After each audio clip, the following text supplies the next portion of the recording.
Hey everyone, welcome to the 13th episode of the MicroPod. We've got an amazing show lined up for you tonight with some great topics and some amazing guests as well. We hope everybody had an excellent 4th of July as well with their family and friends, because obviously we've had the 4th of July since the last show. So we all hope you enjoyed that as well. And a shout out to my buddy as well, my buddy from the Erok X podcast, the Welsh Gamer. He's probably sat on a deck chair in Spain at the moment, sunning it up, the little git. Sorry for some having these holidays. We're stuck here in the sun.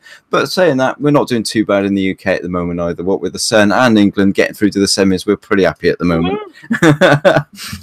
Big shout out to everybody at Project Xbox and the Mansion as well.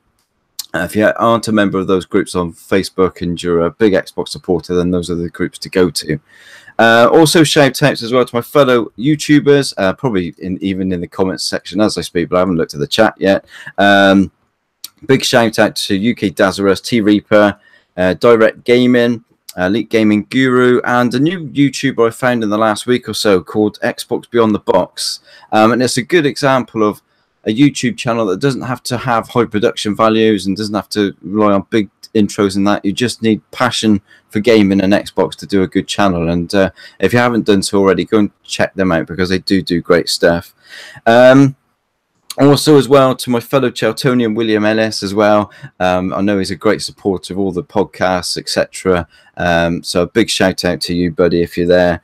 And lastly as well to Turge Tennebeck, who's a great supporter on all the groups and of my channel.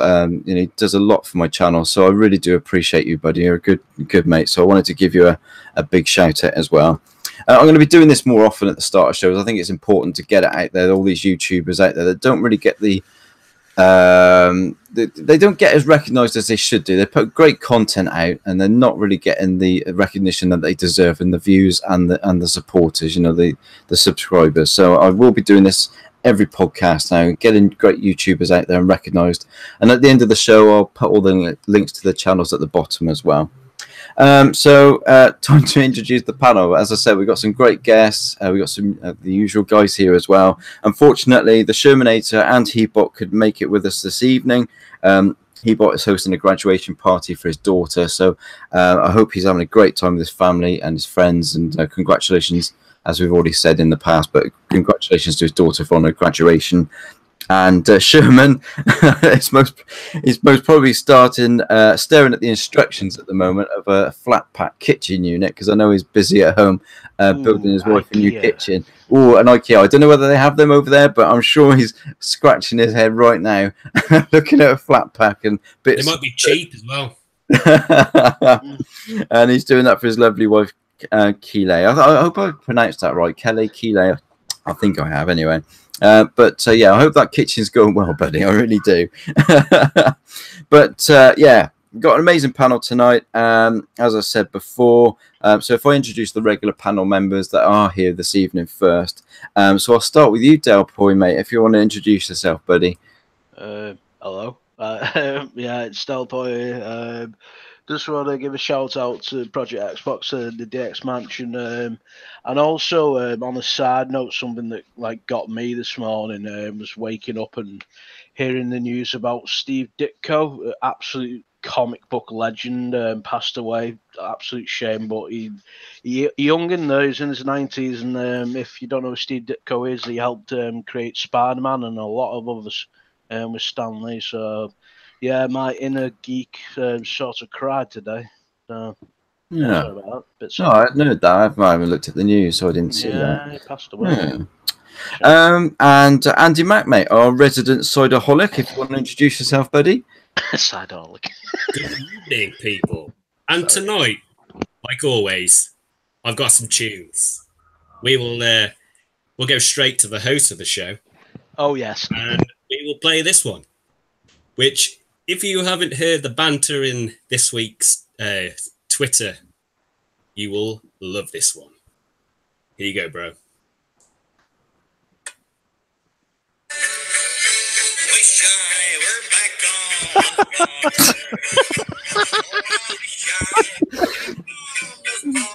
Give me strength. We're going to get through the whole Wurzels album before. We are. And I've got one more. And this one goes out to Erok. Hang on. Uh-oh. I'll just go round. Hang on. Now, if everyone knows what happens to Erok with his internet, you'll know what this actually symbolises. Here we go.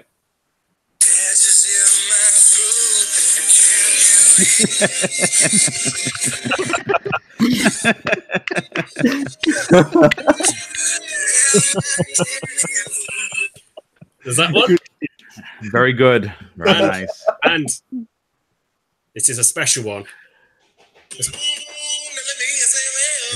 Back to the 90s. Awesome. See, Awesome. that's how you do an intro for your fellow panel guests Awesome. and the host. Awesome. I'll tell you what, you don't have to be mad to run this shit, but it doesn't half help, I'll tell you. Wait a minute, I feel left out here. Where's like a song from the, like, you know, the Lars or anything? I'm trying to find the Spiders. I'm trying to find The Beatles. I mean, come on, like, I come from Liverpool. I'm trying to find the YouTube video for the Scouse alphabet. Well, you mean the Korean guy that does it? I've seen that on Facebook. Like the Korean guy, like teach you how to speak Scouse. Yeah, that's the one. You can't teach that shit. Just so everyone knows, I have been drinking. And over to the next panel member. Oh my life! And how can you follow on from that? Seriously, it's supposed to be a serious podcast. Anyway, and now to our amazing guest this evening. First off, absolutely over the moon to get this guy on the show in the first place. And he is definitely the YouTuber you need to be watching at the moment, because if you haven't seen his stuff, you're missing out. Big star. This guy deserves to be huge, and he will be huge. I have no doubt in my mind whatsoever. Amazing presenting star. He knows his stuff as well. The host of the Double Barrel Gaming on YouTube. It's Mr Boomstick XL himself, and he's on the show. It's an absolute honor, mate, to have you on. Give yourself a shout out, buddy. Hey, listen, first of all, that was an amazing opening for me. I do greatly appreciate that. YouTube star, I don't know, but I am passionate about gaming. I really enjoy being fair. Like, the one thing that I think I really put out there when you listen to my stuff, whether it be recorded, whether it be live, I'm fair. I'm fair across the board. I don't get in the middle of Xbot and Pony Wars. I just call it like it is. When Microsoft messes up, I'll pull their card. And that goes for Nintendo as well as Sony. But yeah, I am really honored to be here. Great panel, and we have a lot of awesome topics to get into. We certainly have, mate. Honestly, mate, it's an absolute pleasure to have you. So thanks for joining us. It really is. And last but not least, as well, on this second appearance this year on the MicroPod, my good friend and fellow panel member from the Dragon X podcast, it's Erok X. Absolute pleasure to have you on the podcast again, buddy. It really is. Hey guys, it's an honor for me to be here. This is Erok X, the Don King of Xbox, the hype man for the Xbox brand, and the meanest man on Twitter. Check me out at Twitter, and as always, my YouTube channel. You guys know it's being broadcast in the lowest resolution possible.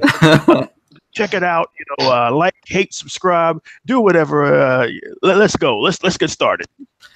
Definitely, definitely. So let's get on with it. So news come out this week that PlayerUnknown's Battlegrounds has continued to sell incredibly well on the Xbox One platform, whether it be the X or the S or the standard old system. The game's hit a massive milestone of 8 million copies sold on Xbox One. I mean, that is just incredible. Considering this game only dropped in sort of December time. 8 million sales. The game initially released with some major issues, but let's not forget that this game is still in preview. You know, this is a preview game, and it still sold 8 million copies in preview. And you openly accept, you know, a preview game is going to have problems when you purchase it because it's in the preview program. That being said, though, 8 million sales is an impressive figure, let alone one for in the preview. So, you know, guys, what's your thoughts on the PubG and the preview program as a whole and these sales figures? I mean, what are your thoughts on it when you've got a game that's selling 8 million copies and it's not even a full release game yet? I mean, that's impressive. Let's go to let's go to you, Mr. Boom. You know, you're the big guest this evening, so I want to hear what your thoughts on this. I appreciate that very much. Listen, you got to look at it like this. Listen, we talk video games. I'm never going to come off as a mathematician by any stretch of the truth, but by my very limited math skills, that's over 1.1 million copies per month if you count for the 7 months that it's been out for 8 million copies, right? So it's like 1.150 per month. And you have to look at it like this. First of all, it's Xbox only, right, for consoles. Yeah. And forget the PC. The PC we know sold 30 million copies. So for the fact that it's only been out for 7 months, the fact that it released in the state that it did, because the reality is that it was not that good. I played it. I don't play it now. It's just not my bag, and that's fine. But I know a lot of people that do play it and still enjoying it. They're constantly updating it. I wish they would work a little bit faster to make the game more to run better for the players that are actually playing the game, because it, you know, with the amount of money that's being pumped into this thing, with Microsoft's help, you would imagine that it would be running super smooth after 7 months of preview. But with all of that removed, you have to tip your cap to Bluehole and Microsoft for being in front of this behemoth of a game. 8 million copies. You have to look at, you have to just take a walk back and look at what has sold 8 million copies. As it stands, it sold more than God of War, right? It's just about to surpass Horizon Zero Dawn. It's probably sold just as much as any one of Nintendo's games or any of the Xbox games for that matter. So the fact that it's 8 million copies and it's still going is amazing. And I am going to say this: there's been a bit of controversy. And of course, at the center of this shenanigans is GameSpot, which is not a surprise because they seem to be the biggest denouncer of anything good when it comes to Xbox. They reported that, and maybe it's a mix-up of words for clicks, I don't know. They reported it was 8 million players when it's actually 8 million copies sold. Yeah. So again, take it with a grain of salt. GameSpot, they are who they are, right? And we know that they're gonna try and spin this for clicks. So just so the confusion's out of the way, it's not players. It's officially been determined and confirmed that it's 8 million copies of the game sold digitally. OPS, by the way, because obviously there's no disc. Yes, yeah, exactly. I mean, these are digital sales, so it's just massive, isn't it? I mean, how this game is sold. I mean, this whole Battle Royale thing seems to really have taken off. And they've done a great job.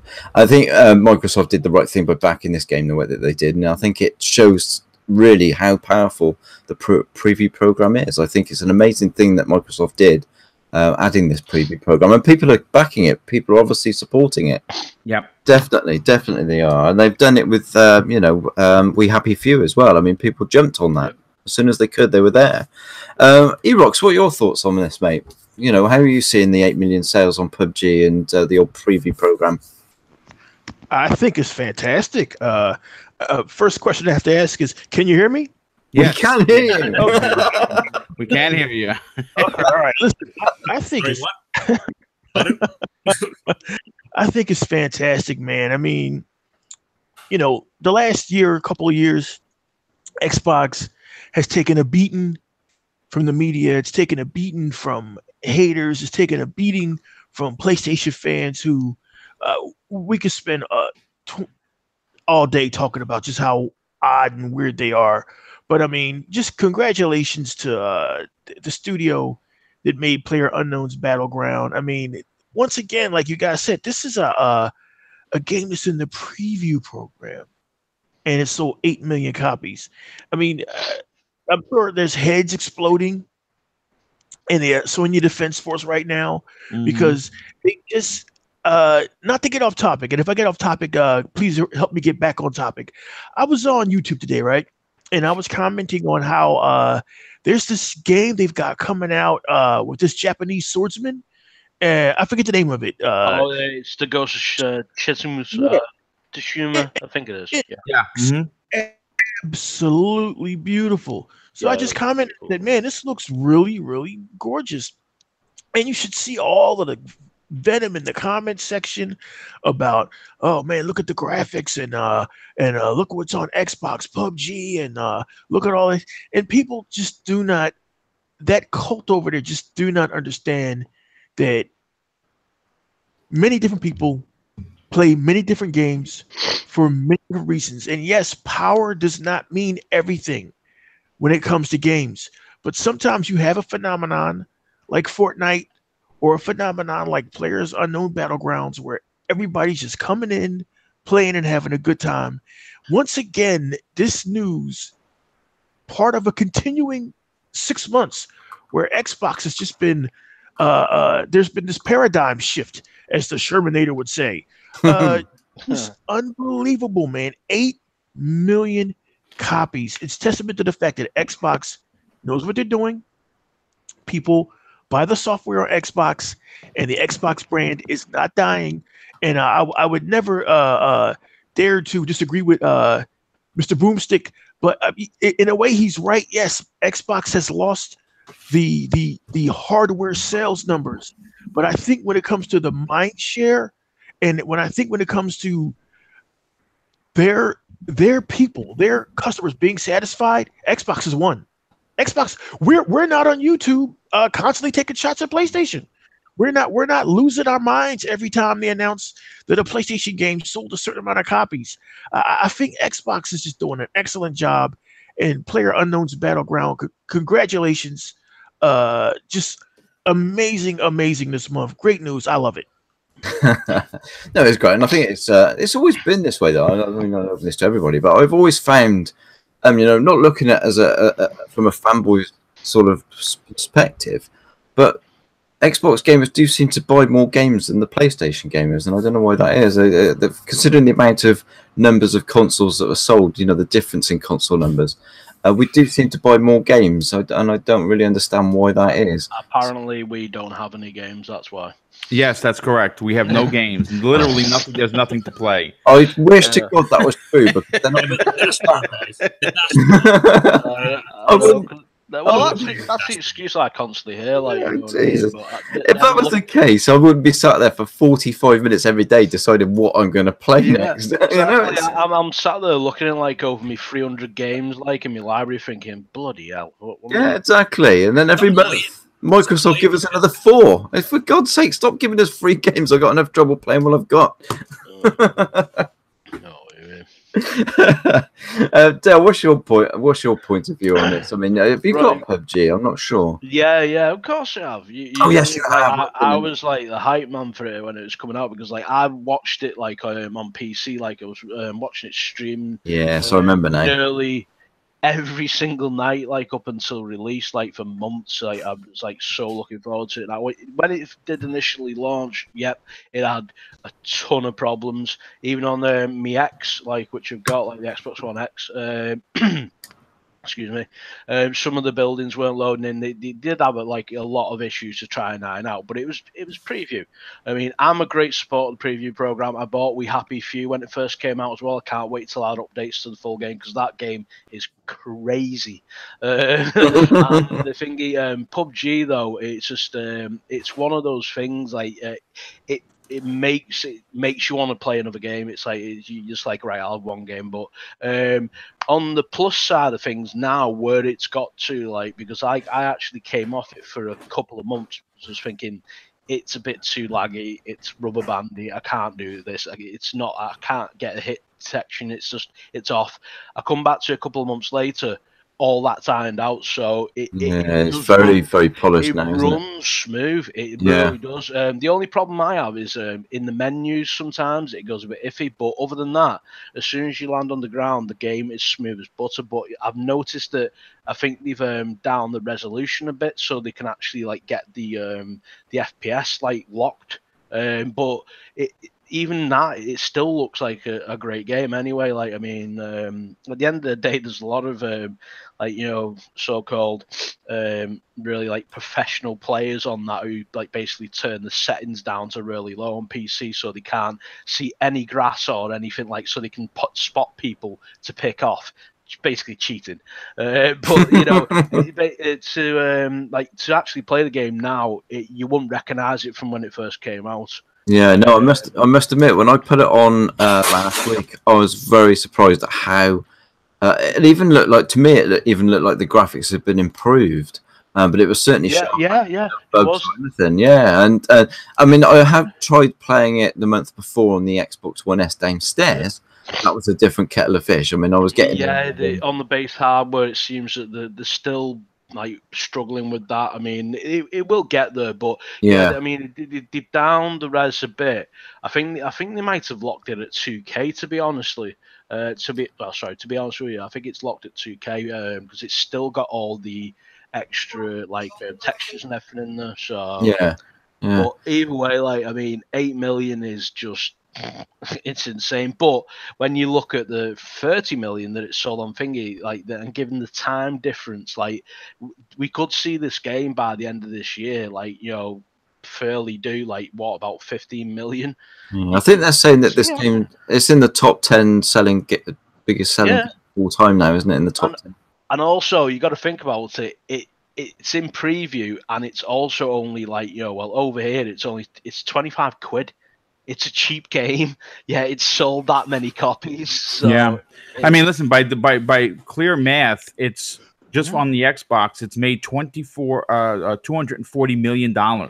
That's mad, isn't it? I mean, that's those guys could retire. Ridiculous. Just game. It's just unbelievable. And yeah, also the new map that we got, the desert map, is really, really good. I can't wait to play the new ones as well. The Sanok one, which is like Vietnam, and like they're bringing the war mode to it, where it's 50v50, which that's going to be good. Yeah, and I know Fortnite obviously did it as well. Like, but I play both of them, to be honest. Like, I like them both for different reasons. Like, PubG is really realistic. Fortnite is insanely fun and cartoonish, but you know, it's still both fun. So yeah, that's my thoughts on it. Like, I think it's just like you say, a phenomenon. I can't get into Fortnite. I just it's like Overwatch. Overwatch was a massive success. How can you not get into Fortnite? They got some cool dances. I've got a Turk dance and the Carlton dance out with the when I play shooting games, I like them to be fairly realistic, you know. And I don't like sort of, that's why I prefer sort of Battlefield and Call of Duty as my shooters, and I like them to be a little bit more realistic. Just think of it as a shooter combined with DIY. Building the doors fall off, do they, and things like that. Yeah, you could be John Wick. You could be John Wick. Yeah, I missed that one. Like, you need to get up to like level 100 to get that character. So I missed out on that one, but I won't be missing out on the next one. So hopefully I can get to the level 1. Yeah, no, Daz has got this right. I mean, from what I can see from Fortnite, you have to build everything, so it's like Minecraft. It's like, I can't be bothered to do that. I mean, when I had Minecraft, I ended up making an NCP car park. Why did I spend 6 hours making an NCP car park? I just don't get it. What's with why is it when you sit in front of Minecraft, you just build stupid things? I don't get it. You've got a born imagination, my friend. Car park. Sums my life at that, does a car. What do you reckon, Andy? Well, at the minute, right, I've got the dog making crazy sounds. Have listened to this, people. Very nice. I think she's got stage fright. I think it's great that they've accumulated 8 million sales. I mean, you know, if you're continually getting all those sales numbers and more people are playing it, you're stress testing it even more, and it's only going to make the game better. True. Because that's the whole point of the preview program, is to test the game out. I haven't played it since I got into a Jeep with and I drove into a bollard, and then we all died. Yeah, I've had similar experiences, but on bikes. You just lose all control. It's like playing, what was it, Trackmania? Like by Ubisoft, where you got to try and balance it in mid-air, like, and you fly thinking, oh my god. I've got a video on Instagram of me doing a backflip on the bike. Yeah. I landed it. It was like, yes. You actually landed it. I landed it, and then I went through loads of trees, and I thought, shit.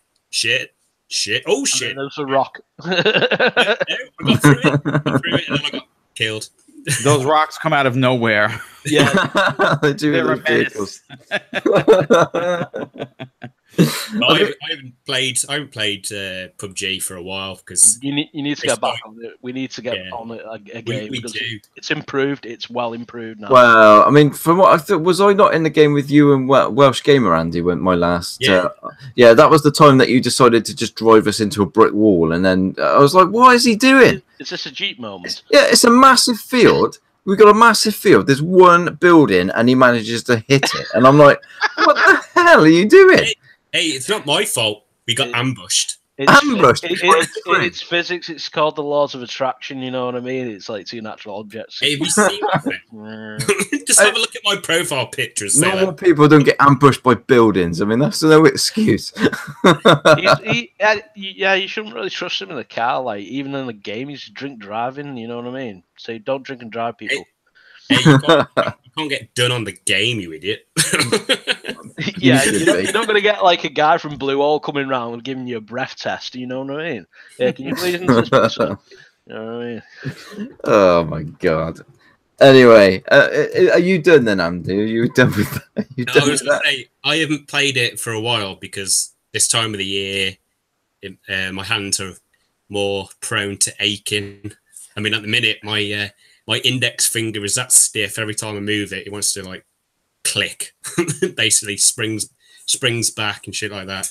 So You're I'm just the waiting. youngest one. What's going on? Shut up. Got an old man's body. Too much time in his hands. He's got no misses. That's all I'm saying. Oh yeah, and he's got some fingers. It all adds up now.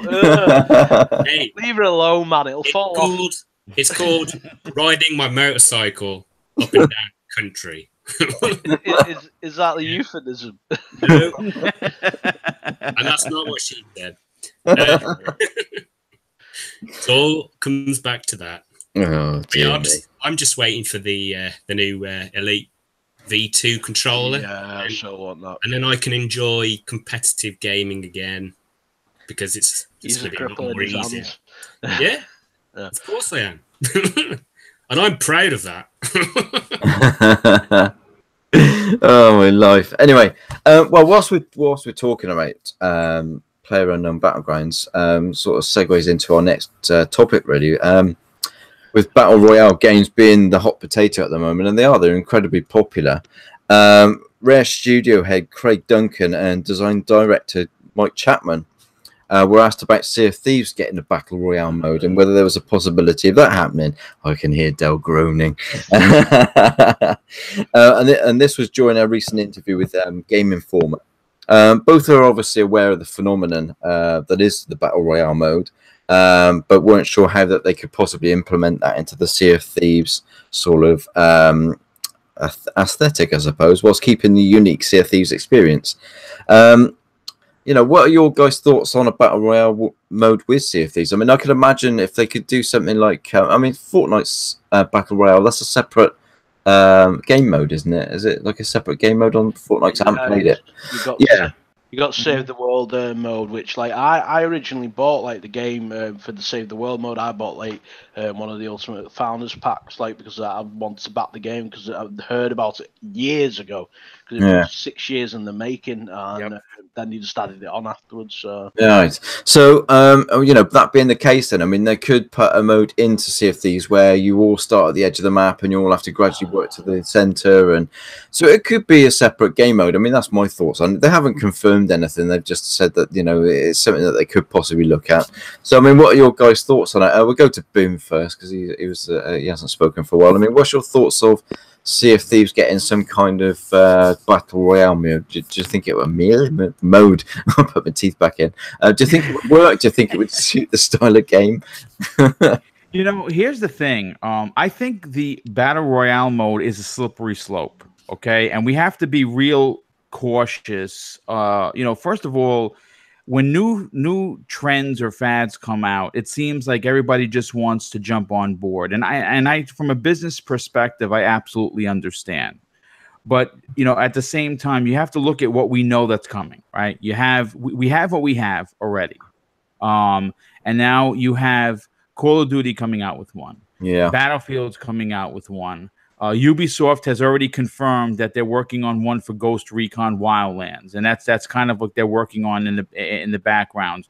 There's rumors that the Division 2 may have, you know, an every man for themselves kind of a mode. You know, it's going to come to the point where you see why Battle Royale mode is so impressive is because of PubG and Fortnite, but in reality, it's just a mode. It's not even actually a game per se. You know, it's, you know, just like in deathmatch, right? When you play in Call of Duty, where it's just every man for themselves, and it's like you versus 12 people or 16 people, whatever. It's eventually, I think, anyway, going to work its way into just being a mode. Right now, it's a thing because it's the hottest thing since sliced bread. But to be completely honest, it's not certainly for everyone. I'm a gamer that has no interest in it whatsoever.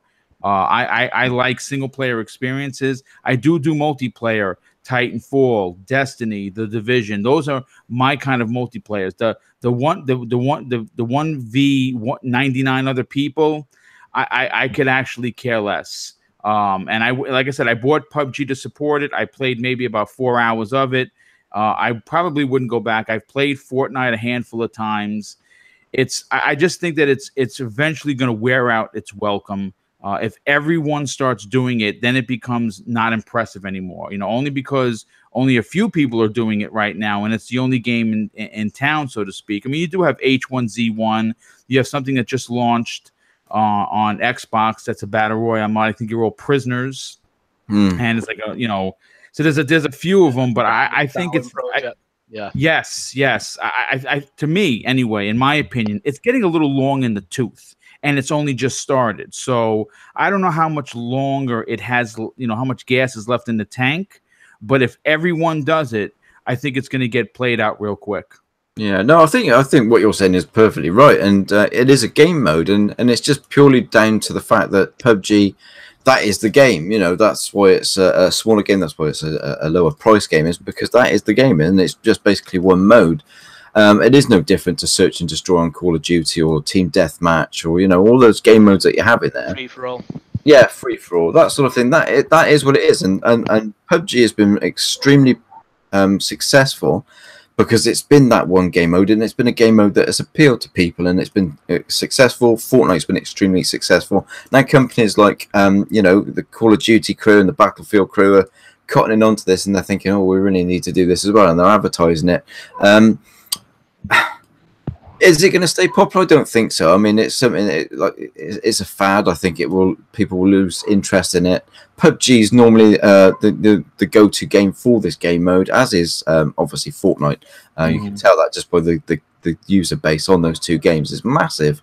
But do people who play Call of Duty really want that mode? Do people who play Battlefield want that mode? They may only play it a few times. For me, if I play Battlefield, I want to play you want to play the Conquest game mode. It's very rare that I play Team Deathmatch on that.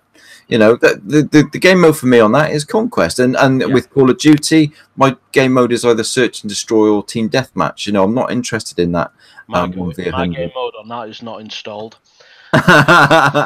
Sorry, you're not a big it's fan dead. of that, It's dead in the water now. You know what I mean? You have to pay to actually get all the stuff now. Not like you didn't have to do that in the first place, but you actually have to pay extra for the pass just to get to the thingy. The rest of it, nah. You know what I mean? Yeah, I mean that's to be honest with you. I mean there's a subject there on its own with Call of Duty, isn't it? I mean they're not even doing a single player. I mean it's just beyond me. But Erok, what's your thoughts on this, buddy? Because you're a huge Sea of Thieves fan. You love Sea of Thieves, don't you? Yeah, I don't think Sea of Thieves needs it. I think it's pretty unique as it is. Sea of Thieves is already a battle royal.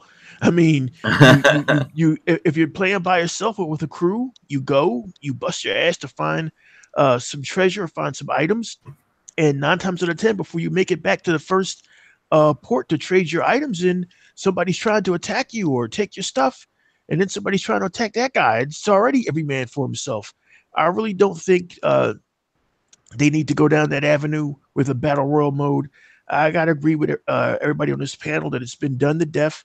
I mean, Sea of Thieves is unique because it does what it does, man. I do not think they need to climb onto this battle royal fad, which, quite frankly, I think is going to be losing steam before the end of the year. I mean, yeah, it's been a phenomenon for all the games that have had battle royals, but Sea of Thieves is so unique, it doesn't need it. And I want Sea of Thieves to stay that unique game that I encountered this past March. And I played it and I was like, wow, this is just, you're just going to let me create my own adventure? They don't need it, man. I think it's a bad idea. They don't need to have a battle royal mode in Sea of Thieves. It's already a battle royal. No, it is. No, I mean, I agree with you. I mean, although it's an interesting idea, I don't think it needs it. I think the Sea of Thieves, they should just expand on what they've got already and put more experience in there, more quests and things like that. They don't need to go down this 1 versus 100 sort of, this line. You don't need it in every game that we play, do we? At the end of the day, we don't need it. And I mean, is there talk of it being in Gears as well? Have I heard a rumor that there's looking at it for Gears? It doesn't need to be in there. I mean, these games have already got their sort of set out standard game. Most of them have got free for all. Most like online shooters and stuff like that have got a free for all mode. That's all it is. Yes, exactly. And it's just dependent on how many people the server can sort of support. So. What about you, Del? Go on, because I know you've said a bit about this already, but you might as well have your proper say now. Well, actually, I mean, Erok actually said what I was gonna say. Like, the whole game is a battle royale. Like, I love Sea of Thieves, but I friggin' hate it as well because I put so much effort into getting stuff or wanting to do stuff, and then there's some little turd that turns up. Yep. Solo sloop and has me off having a galleon and thinking, how the hell can this happen? You know what I mean? It's just, it's so frustrating. I really wish, the only mode I wish they'd introduce into that, and I know everybody's banging the drum about it, and everybody in the forums, because I'm part of the forums, because I'm one of the insiders, everybody's banged it to death, and he's still not going to do it, is I want, a PvE mode. Yes, well said, dude. Yeah. Because they're trying to do it where they brought in some stuff and you've got to cooperate with each other, and they're trying to get players to play with each other. Nobody wants to do that. Everybody wants to be a pirate. Everybody wants to kill each other in the game. There's no safeness in it. So I just want to drink all the grog. Well, yeah, and I'll tell you what, that's the funniest thing ever when you go through 3 mugfuls of that, and then you try and climb the stairs in the boat. My whole experience of Sea of Thieves is joining games, everybody getting drunk and then vomiting over me. That seems to be... Yeah, you can vomit in the bucket and throw at each other. Yeah, I mean, what is that all about? But, I mean, the game itself is perfect the way it is, and I can't wait for the next update, which is going to be, obviously, we get the new map, which is going to have all the volcano type of feel to it, but more importantly, ghost ships, skeleton crews.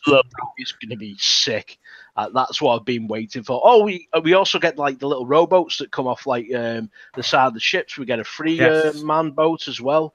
So obviously they've listened to a lot of feedback from the game for the game itself, but Battle Royale, no, it's already a Battle Royale. It's just it literally is a free for all at literally at any given moment. I mean, for a perfect example, I happened to be, one of my first experience was I went into one of the shops. I was just looking at some of the items, and someone clipped me. And I'm I wasn't even doing anything. I'm literally in the shop looking at something to buy, and I get clipped. I'm like, you know what? This game just is not for me. I think again, I've gone back and I've had some fun with it, but I think that a dedicated PvE is almost a must for that title to succeed, because you know what? The truth of the matter is this: as fun as it is to go out with your mates and fight other pirates, which would obviously be other players, sometimes, and this is for me, again, maybe because I'm an older gamer and I have a single player mentality, and I'm okay with that, but sometimes You just want to pop on the game and play and do some PvE stuff, collect some treasure, buy a couple of items, and not really be looking over your shoulder. Yeah, having an adventure like and just enjoy like where your mates like just going like and out and doing all like the riddles or whatever like or the skeleton fort together. I've only ever since it's been out, I've only ever managed to complete one skeleton fort because each time I tried to go up to one, we were just being sunk by other players wanting the skeleton fort. It's annoying. It's so frustrating, but like I'm still pulled back to it because like it looks gorgeous. It plays brilliantly. Oh my god! And it's funny. Yeah, it's just it's a really good game. But yeah, they need to add the PVE to it because it's just I think they've lost quite a obviously it's still doing really well, but I think they've lost some of the player base due to that, like in a way, because like some of them like myself, like yourself included, want PVE. It would be really good to be able to just have like that one time where we don't get that much time to ourselves to play, like, you know, and just have fun instead of thinking, yay, we've got the treasure. Oh shit, who's that? Bang, you're dead. Yeah, I know what you're saying. I know what you're saying because I'm the same. I mean, I get on the game and I think, oh, I'm really nice, and I'm sailing away, and then all of a sudden, nice waves. And then I'll see lovely sun. I like that, and I'm like getting my little bloody loot chests and all that sort of thing. And then all of a sudden I'll spot a little boat on the horizon, and for some reason I just turn into an utter bastard, and I think I'm gonna have him. It does. It makes you want. Yeah, it does. And I don't know why. Hey guys, I'm sorry, not to drag this subject on for too long, but I'll tell you the moment back in March, because I played the thing nonstop from March to April, almost really until State of Decay came out. The second I realized that State of Decay was brilliant, because I played it almost immediately with Andy Mack and Drew, the Welsh Gamer. Like the day it came out, we all just got on. We were after we played. But then after going out with crews, I played by myself. And the second I knew the game was brilliant, okay, let's just forget about the graphics, which to me, Sea of Thieves, look, I'm different now as an older gamer. I know everybody's in love with pixels. We all are. Gears of War 4, God of War, Horizon Zero Dawn. I know we're all in love with pixels, but there's stuff going on in Sea of Thieves that I personally, at 49, Mr. Boomstick, I personally, guys, have not seen in gaming. Like moments you're riding by and the sun is setting, and you see the sunlight on the waves, or you pass by a rock during sunset and you see like the shadow of these seagulls on the rock or the rocks, or you'll see like this glinting thing out of the corner of your eye, and it's a bottle. There's special effects going on in Sea of Thieves that we've never seen in gaming before, and nobody gives it any credit. Every moron and YouTuber wrote it off as being a kiddie game. But the moment I realized Sea of Thieves was brilliant, I was in my little boat by myself. I just gotten a treasure, defeated some skeletons, and I'm minding my business, and this other sloop, this other small boat, starts following me. And for the next 40 minutes, I'm evading this guy, master and commander style, okay? So he finally good reference. That's when I knew that Sea of Thieves was on to something brilliant, because out of all the games I played since the Atari 2600, never has a game given me palpable fear. A grown-ass man who knows it's a video game was in fear for his life, trying to escape another. What did this guy want? Did he want to make friends? Why did this guy chase me for 40 minutes? Therein lies the brilliance of Sea of Thieves. And it's just sad that a lot of gamers out there and these YouTubers that bashed it, they didn't get it. Metacritic, they didn't get it. It's really sad, but to end my rant, I'm just glad that it sold beyond expectations and it was a hit despite of all the stupidity. Great game, man. Great game. But yeah, I agree with you guys on the PvE stuff, and anything that can make the game better, I'm down for. But Rare made a classic. I think this is their best game ever.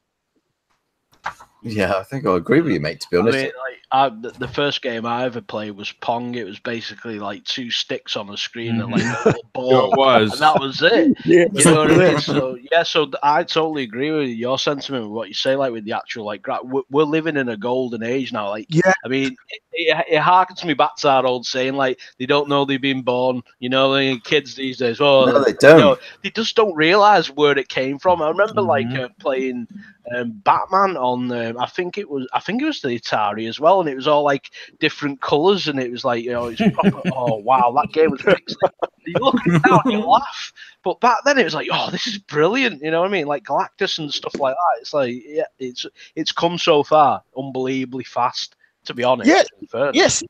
Sea of Thieves. We talk forever about Pixar quality graphics. Sea of Thieves is. You know what? I told somebody, and I stick by this. Sea of Thieves. When you play Sea of Thieves, you're basically playing Peter Pan 1954. That's what it is. That's what it is. I mean, there's moments in this game where it's just like, I can't believe what I'm looking at. But it's a shame now that every game's graphic presentation is rated on how many pixels is on screen. It's bizarre. Yeah. It is a shame, like, but then again, saying that, you just got to look at, like, we've been talking about, obviously, on the podcast, like, Fortnite, you know what I mean? It's got 125 million players. That's ridiculous. And look at it, it's just a cartoon-looking game. I mean, like, graphics to me, I mean, I love, like, when the games look so realistic, it's like, wow. Yeah. But I also really appreciate just like, you know, like the thingy, the cartoony or shaded like graphic games. Oh yeah, they look cool. You know what I mean? Like, they still look cool. So yeah, it is a shame. I don't know what's going on with this generation. It's changed. Gaming has changed a lot, though. It has fundamentally changed a lot, and certainly in this, I would say probably more so this generation than the last. Definitely. You know, it's just the way it's gone, and I think the younger generation now, they are I think they're spoiled. You know, I think it's more of an entitled issue, if you will. How dare you? How dare you be like that? Shut up, youngster. The old people are talking here now. No, I mean, I think it's really, when you look at it, you know, okay, listen, I'll be the first one to say that I truly, like, a lot of people give me shit for this. Like, I'm a big fan of Sony in the sense that I really, really enjoy their single-player, story-driven, adult-themed experiences that have those lifelike graphics. You know, the Uncharted 4s and the Horizon Zero Dawns, and obviously the God of War. But with that said, I think that in 2018, there literally is a place for everything, because you take a game like Cuphead and it's hand-drawn 2D, you know, greatness at its literally finest as it could be for artwork, and then you take a game like Fortnite that has basically taken over the universe, and they have cartoon graphics on the form of like the 80s G.I. Joe cartoon. So that's the wonderful thing about gaming. Not only does race, creed, color, and sexuality can be completely erased from the table of who you're talking to on the other side of the mic, which I think is phenomenal in a horrible world that we live in. But more of an artistic view is that really every game does not have to be for everyone, but we should respect it because it is someone's creation at the end of the day. Yeah, definitely. Well, yeah, I think this is a fundamental issue. I mean, this is something else that we could talk about, to be honest with you. But I mean, we won't go off too much. But from Andy about the thingy as well. He's exactly. He's sneaking himself into a stupor. Yeah, no, we'll get to it in a minute. You thought we wouldn't call on you. Yeah, he was hoping he could just drink himself stupid. Yeah, but you keep drinking. It's time to think, boy. You stuck into your can for a bit longer. We're just going to carry on for a little bit longer. But I'll unmute my mic then. You've already done that. We can hear you. Dear me, yeah. No, but what I was going to say, I mean, going on from what Boom was saying and that, I mean, we do seem to be in an era of where everybody just hates on everything. And it's the same with movies, and it's the same with games, and it's just don't get started on movies. Yeah, no, I mean, it's negativity. I mean, we're in a very much spoiled generation. Yeah, that's what it is. Absolutely. I mean, people don't appreciate what goes into an art style, right? If you've got a cartoon art style, people have put effort into that. people who have done a realistic art style. They've put effort into that. People don't give people enough credit where it's due. You know, all the Sony single player exclusives, you know, you can't knock them for not being bad looking games, because they are good looking games. But Sea of Thieves is a good looking game. If you don't appreciate scenery with a good like sunset or sunrise, then I reckon you should just stop gaming, because you're not appreciating the tiny little bits in the game. I mean, I like taking pictures of scenery. You know, if you've got a good sun coming in, I mean, I've taken pictures on Sea of Thieves that I would only dream about taking in real life, because I have to get up at dawn's crack to watch right? I mean, I was playing with Erok and I was saying, mate, wait right there, I'm taking a screenshot. It's true. I mean, most of us, I mean, I know you don't, Andy, but you're a bit younger, but most of us come from an era where we loaded in The Secret of Monkey Island for the first time on our Commodore Amiga, saw the sun rising on that game, and was like, oh my God, so brilliant look at this, look at those effects and those graphics on the sunset. Remember And it's what's it called now? It was the one with like the two detectives. I think one of them was a dog and one of them was like a cat or something. Was it Max and Max and called now? Because it was the same exact like Sam and Max.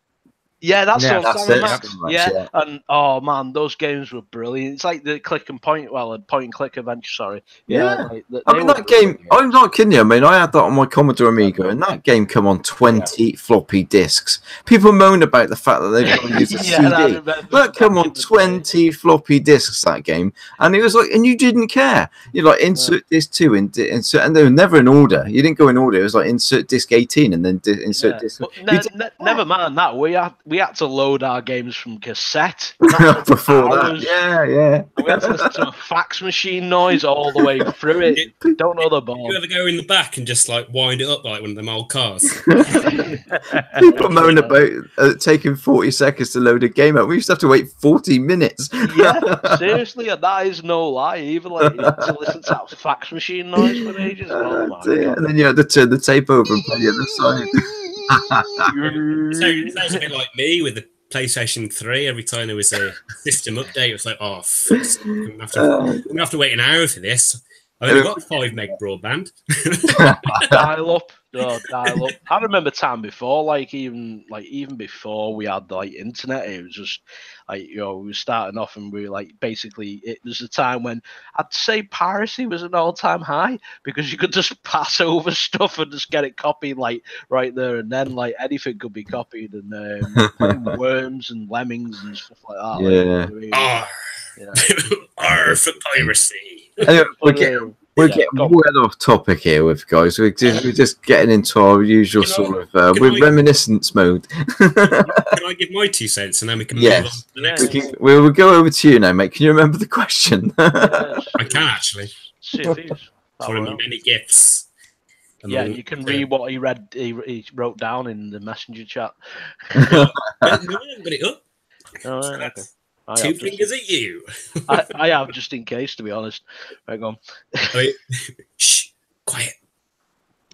I actually agree with everyone else's comments. I think Sea of Thieves needs to do something totally unique like the game. We don't need a Royale mode, because every time you turn the game on, you don't know who's going to kill you. All right. Exactly. I mean, what they should concentrate is the many negative criticisms that it got, and that was content. Concentrate on adding consistent content to the game. You know, once every single game has got a battle royale mode, there's no more innovation, is there? Yep. It's just, everything's exactly the same, and we're expecting everything to be exactly the same. We're not moving forward. We're staying consistently in the same spot. It's like when everybody freaked out for fidget spinners. Yeah. I mean, what's the point of having next generation consoles if we're still doing the same thing we did in the last generation. Definition. Thank you. Thank you. Thank you. And that's what we need. We need new things, new innovation, new types of gaming mechanics, things totally different to Battle Royale. I mean, there's so many people with great ideas for games. Why are we copying PubG or H1Z1? Because those games are all mods of another game. Yep. DayZ was the original. Yeah. Even though like the guys behind DayZ, the original like two devs are bringing out Vigor for like thingy, but it's a different take on like the actual DayZ type genre, which I think is going to be interesting anyway. So yeah, it's going to be interesting, but I might not get it because it just sounds, it doesn't really suit me, to be honest. I think it sounds a bit, they're applying one thing and then they're just adding something else on top. You know, it's like they could have just done something much better, I think, to be honest. And they were very vague and not very forthcoming with what the game would have when they mentioned that on. You need to watch all the live streams and the dev diaries and interviews like I do, mate. I know like quite a fair bit about that game. Right. It is definitely different. Sorry, I didn't mean to like be. But basically, I mean, the main driving force behind that game is it's a survival game.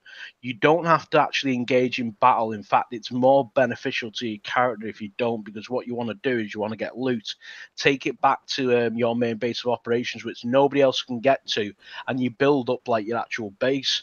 And that gives you more skills, and basically, like you can craft more guns, and then go back out and so on. It's set like in a post-apocalyptic 1980s Europe, and it's like set in Norway because, like, you know, everybody moved up that way to get away from the radiation fallout. It's an interesting game. Like, I'm watching the gameplay. The HUD's minimal as hell. Like, it's proper bare bones stuff. Like, and it, like I say, you don't have to go into every encounter. You can actually back off and go off the map and go back to your house.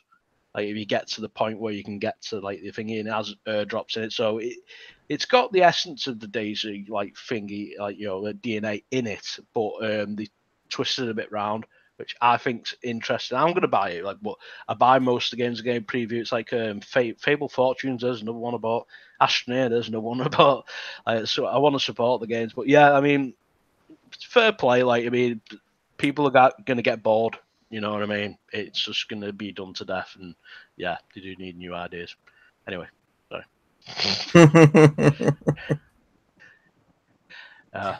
Right, that's just me. Like, sorry, it's there's walking Wikipedia of like useless facts and knowledge. That's why you're here, mate. That's why you're here. The quote Star was, "Move along." Move along. Nothing to see it. Well, that reminded me of that naked gun gift that you put. Nothing to see here. Nothing to see. All the fireworks go. Right. Anyway. Right. Next question. Let's move on. Right. Okay. So we're starting to see some screenshots drop now for the 4K patch for the Master Chief Collection.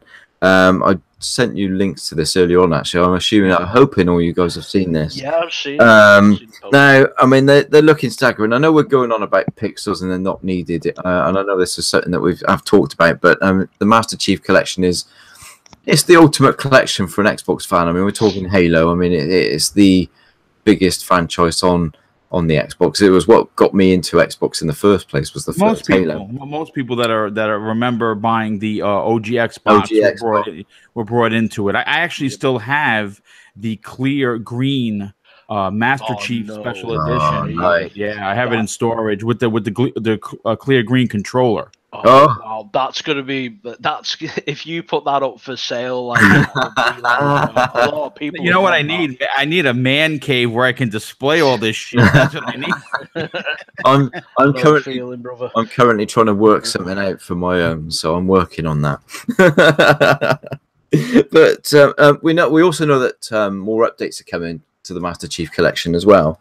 And there's been some rumors that there's something else going to be announced later this year as well, and nothing's been confirmed, but I'm hoping to God that it's Halo Reach is coming to the Master Chief Collection. Yes, so that would just be amazing. That was my favorite of like recent years. Not to like say anything bad about 4 or 5.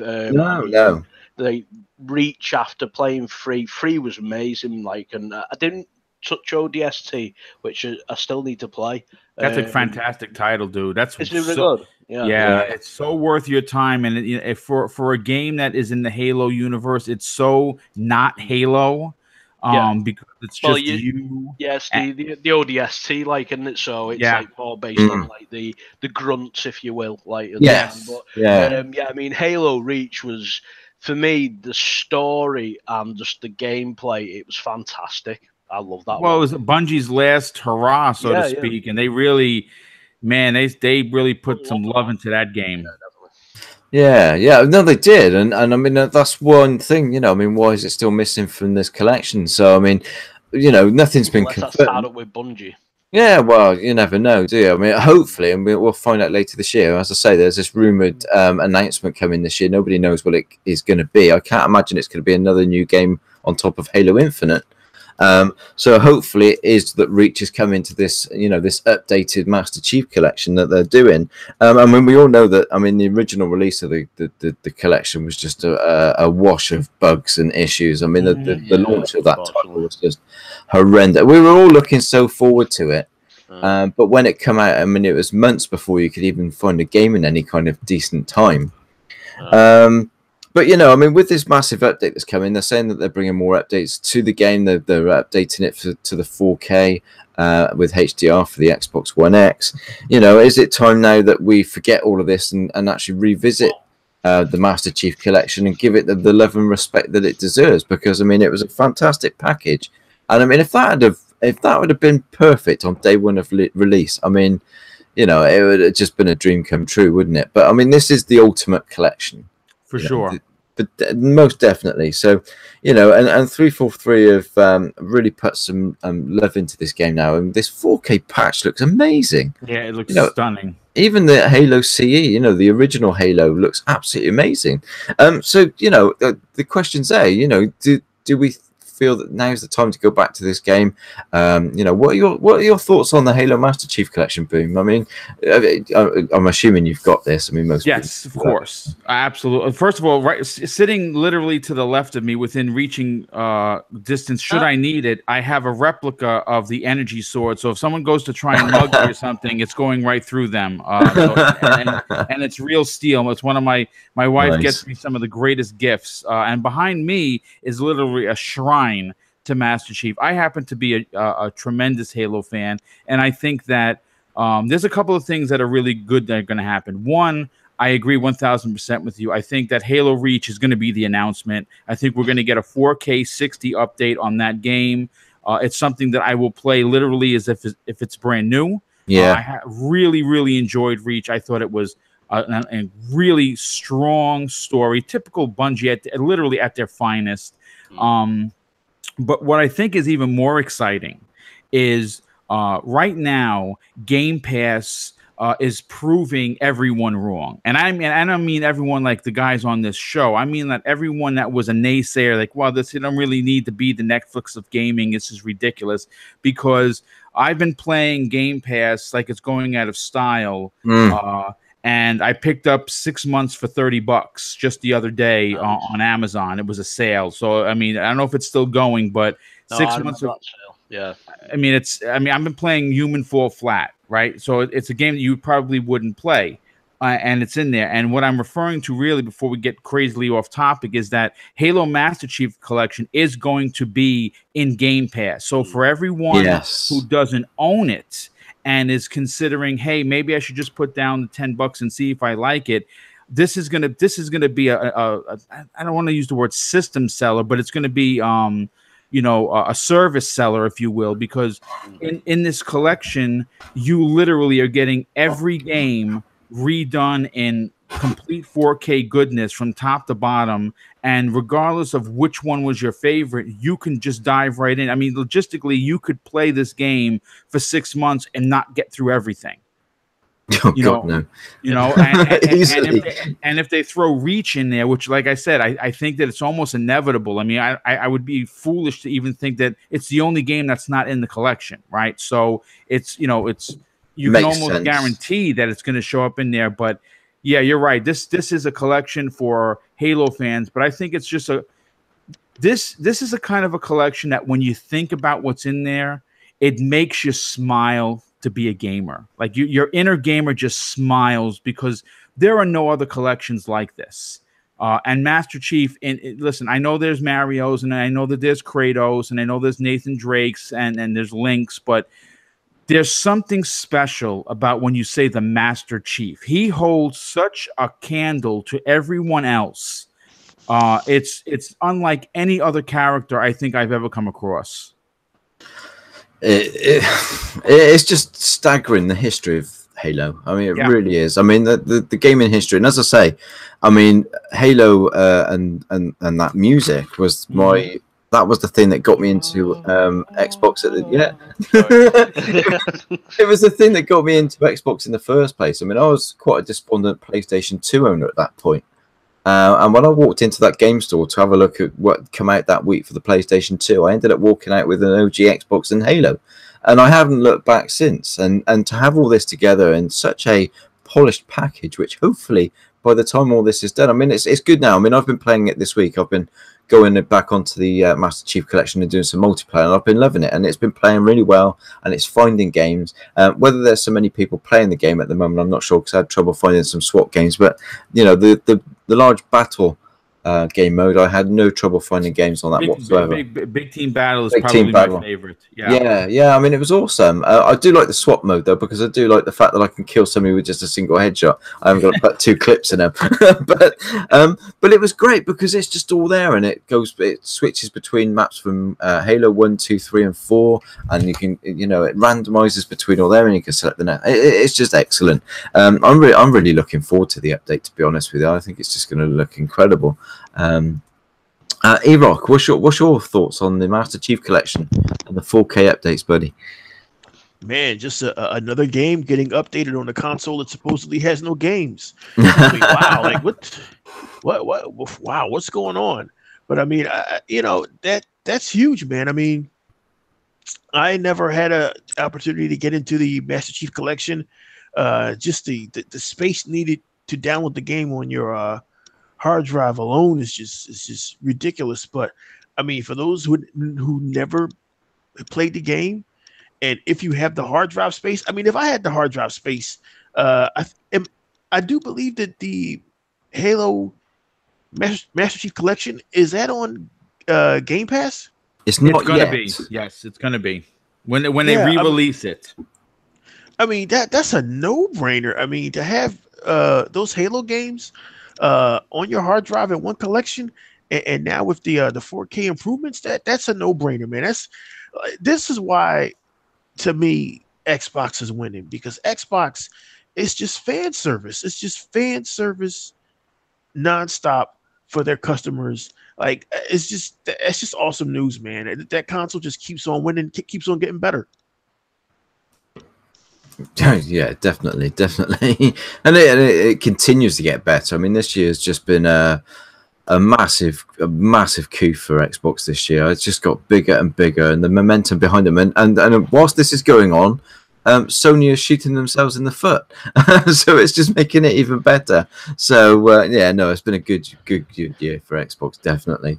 Dale, what's your thoughts, mate? You're a Halo fan? Oh yeah, of course. Like, I mean, this question's probably going to make me really jealous, but Mr Boomstick, right? Okay, you've got like a Halo collection, like, you know, like a shrine. Have you actually got like the Halo 3 Funko Pop?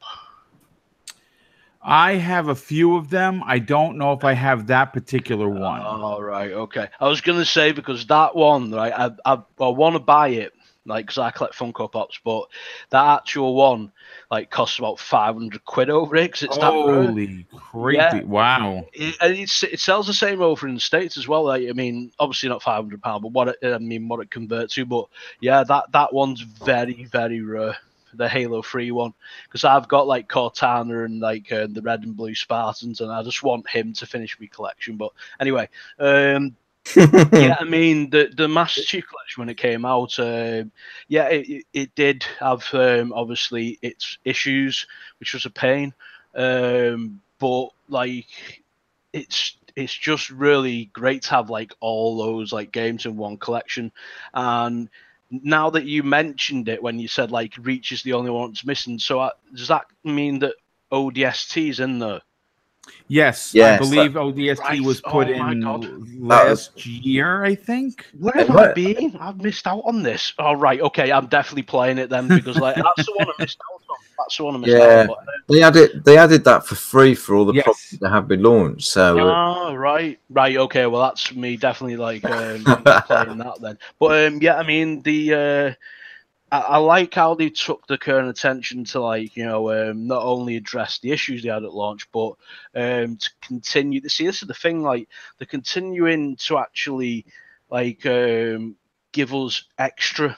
They seem to be like in the spirit of wanting to make sure that you have like the best experience ever, and that's one thing I can't fault on the like for Xbox's like side of things is like, you know, when like I mean Phil said it all when he came out at E3, like last E3 just gone, and he said, you know, we hear you, you know what I mean, they listen. And like, you know, to have all the updates and everything, and those screens that I've seen, like the screenshots, wow, it looks like, you know, it doesn't look like it's like that old. It you know looks what I mean? staggering. It looks like it's from now. So yeah, Yes, it sure does. I mean, Halo 4 looked brilliant anyway. I mean, when they brought that onto Halo the X1 5 as well, like, you know, yeah. what I mean? And the updated Halo 2, I mean, what they did with that game looked amazing. So, I mean, to see that, you know, with the 4K updates. I'm really happy that they're doing it. I mean, at the end of the day, they've got so many enhanced games on the list. Like, you know, I mean, the list now, it's got to be close to 200 games it's coming up to for like the enhanced like versions, or whether it be the HDR or like the Xbox enhanced assets, like so the 4K assets, or all three, like the 4K, the HDR, and the assets, like, you know what I mean. That it's fantastic what they're doing, because at the end of the day, these like games that they're updating as well as the ones that are coming out, obviously they're gearing towards it, but they're providing that like for nothing. You know what I mean? Like, so it's just. Yeah, I think all around it's just like at the end of the day, as a gamer, as a consumer, we win. You know what I mean? Like that's the main thing. Like, you know what I mean? It's a good time to be gaming, because like we're getting all this fan service. So yeah, that's my thoughts. Yeah, definitely. And it's a good time to have Game Pass as well. I mean, Game Pass to me is a no-brainer. I mean, people who complain about Game Pass, I just think, well, it's your money. If you don't want it, don't have it. Don't complain about it. Exactly. Because how many people enjoy the service and make the most of it? Yeah, I mean, loads of people like obviously go for like GameFly, stuff like that. I know we don't have that over here, like in like England, but I know like obviously they do have like game rental services. So I mean, for people who are like basically more on the budget and they don't want to spend all the money in one go, for what it costs a month, it's a no-brainer, because you're getting so many different games. Like, you're just spoiled.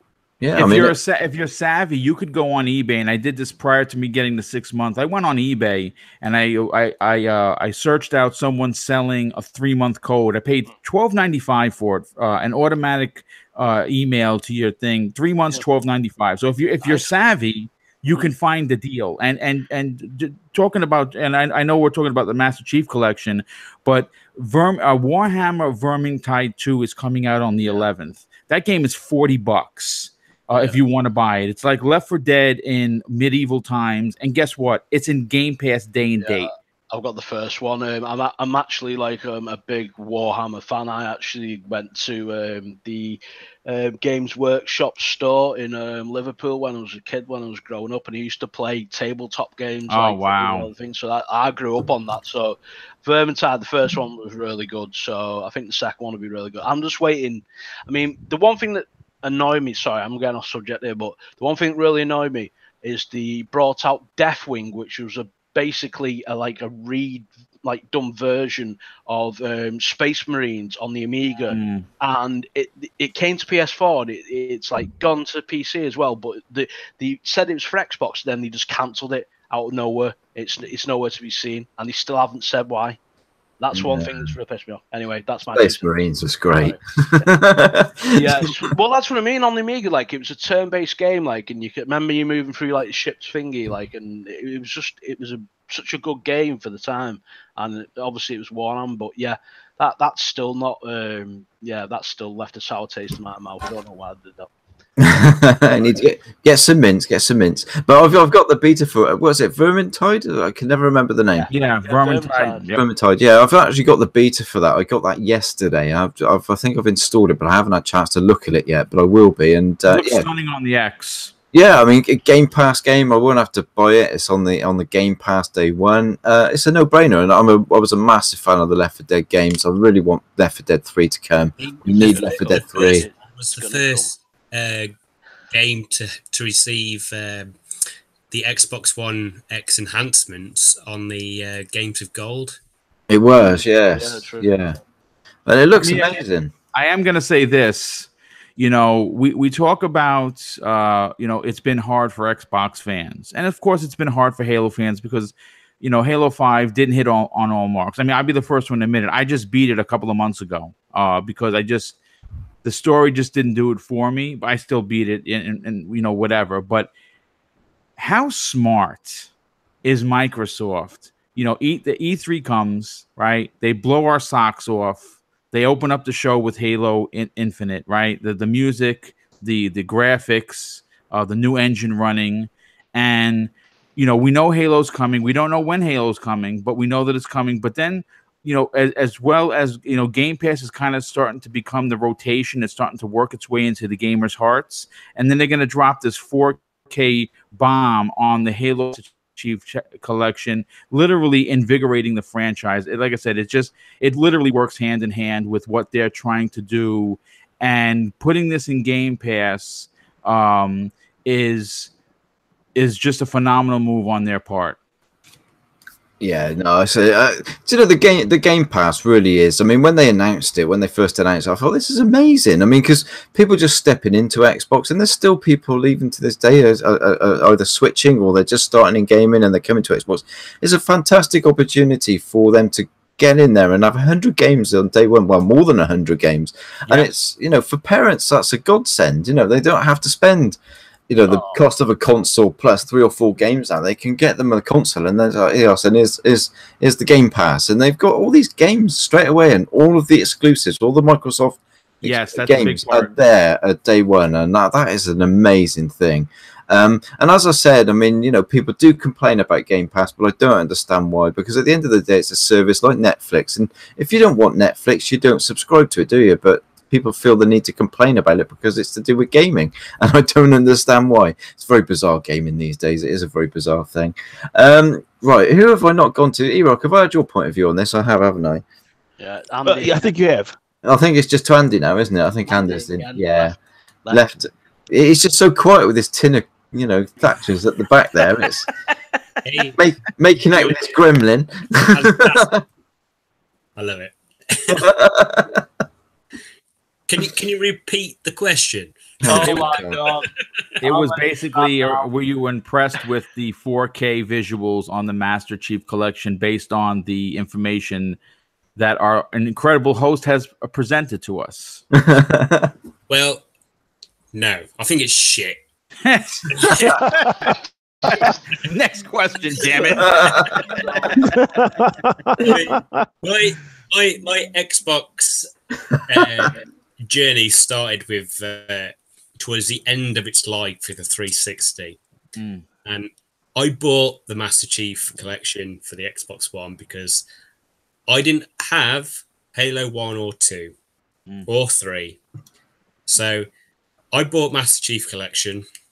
And it's when they did the anniversary, when they totally redid the first one and the second one, and I played that game, and I was consistently checking what it looked like before and what it looked like now. Yeah, I'll tell you what, that, couldn't you? fantastic. It looked great. I was like, oh my god, this was on the Xbox OG, and now I'm playing it with these visuals. So I played all those. I mean, I didn't have any issues with the Master Chief Collection because I only played the story missions, the campaigns. I mean, like Boo mentions about the last one with the story. I've never been that much of a story orientated gamer with this type of game. I've just found the game where you just go along and shoot the shit out of everything. That's a quote from my American mates. Shoot the shit. I love that. But you know, if they are going back and they are sorting out all the issues they had from launch, I think it's great. It shows that they actually care about the Master Chief Collection as a standalone, and the people who actually support, you know, the Halo franchise. I mean, I will be replaying all of those games again, and what the Xbox One X has done enhancement-wise to all those games is just proof that with extra hardware that the Xbox One X is giving us all, you know, it's showing what it can do. It's showing what it can show people, and people who say the Xbox One X hasn't showcased any of the hardware it uses is living under a rock, because you can't do any of those things without the improved hardware. I mean, you know, for example, people mention they haven't shown the hardware of the X, but then Shadow of War 2 or whatever it's called, they actually showed how much better detail. Obviously, it was zoomed in, but then again, they still showed the soup station. What? Yeah, That's yeah. what They showed. Not my words. Not my words. Yeah, yeah. They showed you from day one what it could do, and it's only the beginning. If I'm playing Halo 1 and 2 in 4K, that's going to be fantastic because I've got a 4K TV. I started playing Halo at my mate's house. We played the single player. And then afterwards, started going around my mate's house for couch co-op, where my mate would say, "Where are you?" And I would say, I'm not telling you. But what he didn't know was I was actually looking at his screen to tell where he was so I could shoot him. Goldeneye, anyone? That was the done thing on split screen on Halo. Cheating, yeah, got to. It's like, what are you killing me for? I was like, I'm not telling you, mate. I am not telling you. Still went round and killed him by looking at his screen. I said, use your radar, bro. Those were the days when you made cardboard boxes to split your screen into four, so nobody could see your screen. Screen sheet.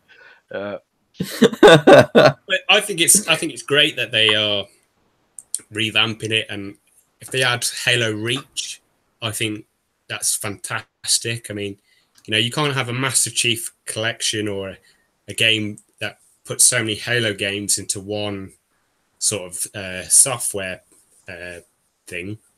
You've got to add that, haven't you? I mean, I liked Halo Reach. I thought it was, you know, it's very different from the previous games, and the fact they add a tiny little bit to each game just shows you that, you know, they're thinking about new ways to improve. I mean, you know, not everything works for everybody, because at the end of the day, you can't please everybody, can you?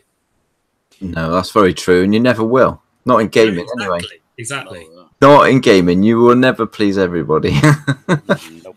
You know, Microsoft is doing some different things, but I think they're doing different things that they've already done. And what I basically mean is, if you look at the moves that they're making with the Master Chief Collection, trying to reinvigorate the Master Chief into everyone's minds, if I was a betting kind of a guy, I would not be remotely surprised if Halo Infinite is not a launch title for the Xbox One X, whatever. And I think that they're looking back to the success that the franchise had when it launched with the OG Xbox in 2001, I think it was. Yeah, 2001. And if that in fact is the case, you know, by them 4King and 60 FPSing the shit out of the Master Chief Collection, getting everyone, you know, pretty much excited to want to play Master Chief, the announcement of the confirmed TV show, and the possibility of Reach showing up in the collection. This is a great time for Halo fans, and I think it's only going to get better. Oh god, yeah, especially with Infinite on the horizon. Well, we've probably got 15, 18 months maybe before we see Infinite drop, but that game's looking incredible from what they've seen, you know, what they've shown already, even though they've only showed bits of it. I mean, it just looks amazing. And all of the stuff we're hearing about it, like the composer returning, things like that, it's all going good. And obviously with the green light on the TV show now as well. So I can't wait. Wells doing it. Yeah. Yeah, I just thought it's not who mentioned it in podcasts about the TV show, and I'm actually really looking forward to it because I thought the that one TV show that you could get with the Xbox app, the Forward Unto Dawn was brilliant. It was great. I wanted more. Did anybody else want more from that show? Yeah. Well, at the end of the day, like, I mean, Forward Unto Dawn was like brilliant. It was a great, like, you know, story within the lore of Halo itself. Like, and if you read the books and stuff like that, and you know how deep the lore is, like, that was a great little, like, you know, parting, like, you know, from the Master Chief story. But obviously, he was there. I mean, the second one they did, which what was it called now? Something Fall, with obviously Agent Locke in it. Oh yes. That wasn't bad, believe it or not. I actually really thought it was. I thought it was pretty good considering what it was. Yeah. I mean, the second one that they did, where it had Locke in it, and it also had like the other guy who used to be a Spartan, like, and he was a massive fella. Like, that one was brilliant with the flood. I was like, whoa. That looks generally like scary as hell. Like when the flood came in, I was like, that was at Nightfall, and now he's Luke Cage. That was it, Nightfall. Yeah. The only thing that the only like gripe I had for that show is that the guy who plays Locke, in the game, they didn't use his voice. Yeah, see that was the thing. Yeah, they basically used his likeness, but they didn't use his voice because that's when he actually moved. He was like he got scouted for Luke Cage, and he was amped to do that, and he didn't have the time. That's the problem. That's a shame. Yeah, because I actually think him as Luke Cage, he is absolutely phenomenal. Yes, sure, absolutely. He has a good voice for gaming. He would have been perfect to voice literally his own likeness. Well, yeah, I would rather hope so. I'd rather have heard him in the game than whoever it was he voiced. I'm trying to think who it was. It was another famous actor, and I can't remember his name. It wasn't Danny Glover, was it? No. It's one of the older guys. He was what's he been? Wait a minute, wasn't it the guy who played Winston in the original Ghostbusters? Oh. Yeah, it was. Yeah, it was. Yeah, it was, wasn't it? Yeah, what's his name? He's got quite old. Well, I wouldn't say old, but he's got older now. Like, and that's definitely him. I can't remember his name though. No, I can't. Yeah, he's been in loads of stuff. Like, and yeah, he did the voice for it. No, I'm really looking forward to the TV show. Is it Casey Hudson? Yes, it might be actually. Hudson's name's familiar. Film buff. See, see, Salty has got what I was going with. Danny Glover, he knew where I was going. But no, I'm really looking forward to the series. I mean, this is something that I've been looking forward to for over 10 years. I mean, I've said this on a film. Yeah, I mean, I said this on the Dragon X the other day. I mean, you know, 1 minute it was Ridley Scott, Gordon Jackson was going to do it after we did Lord of the Rings.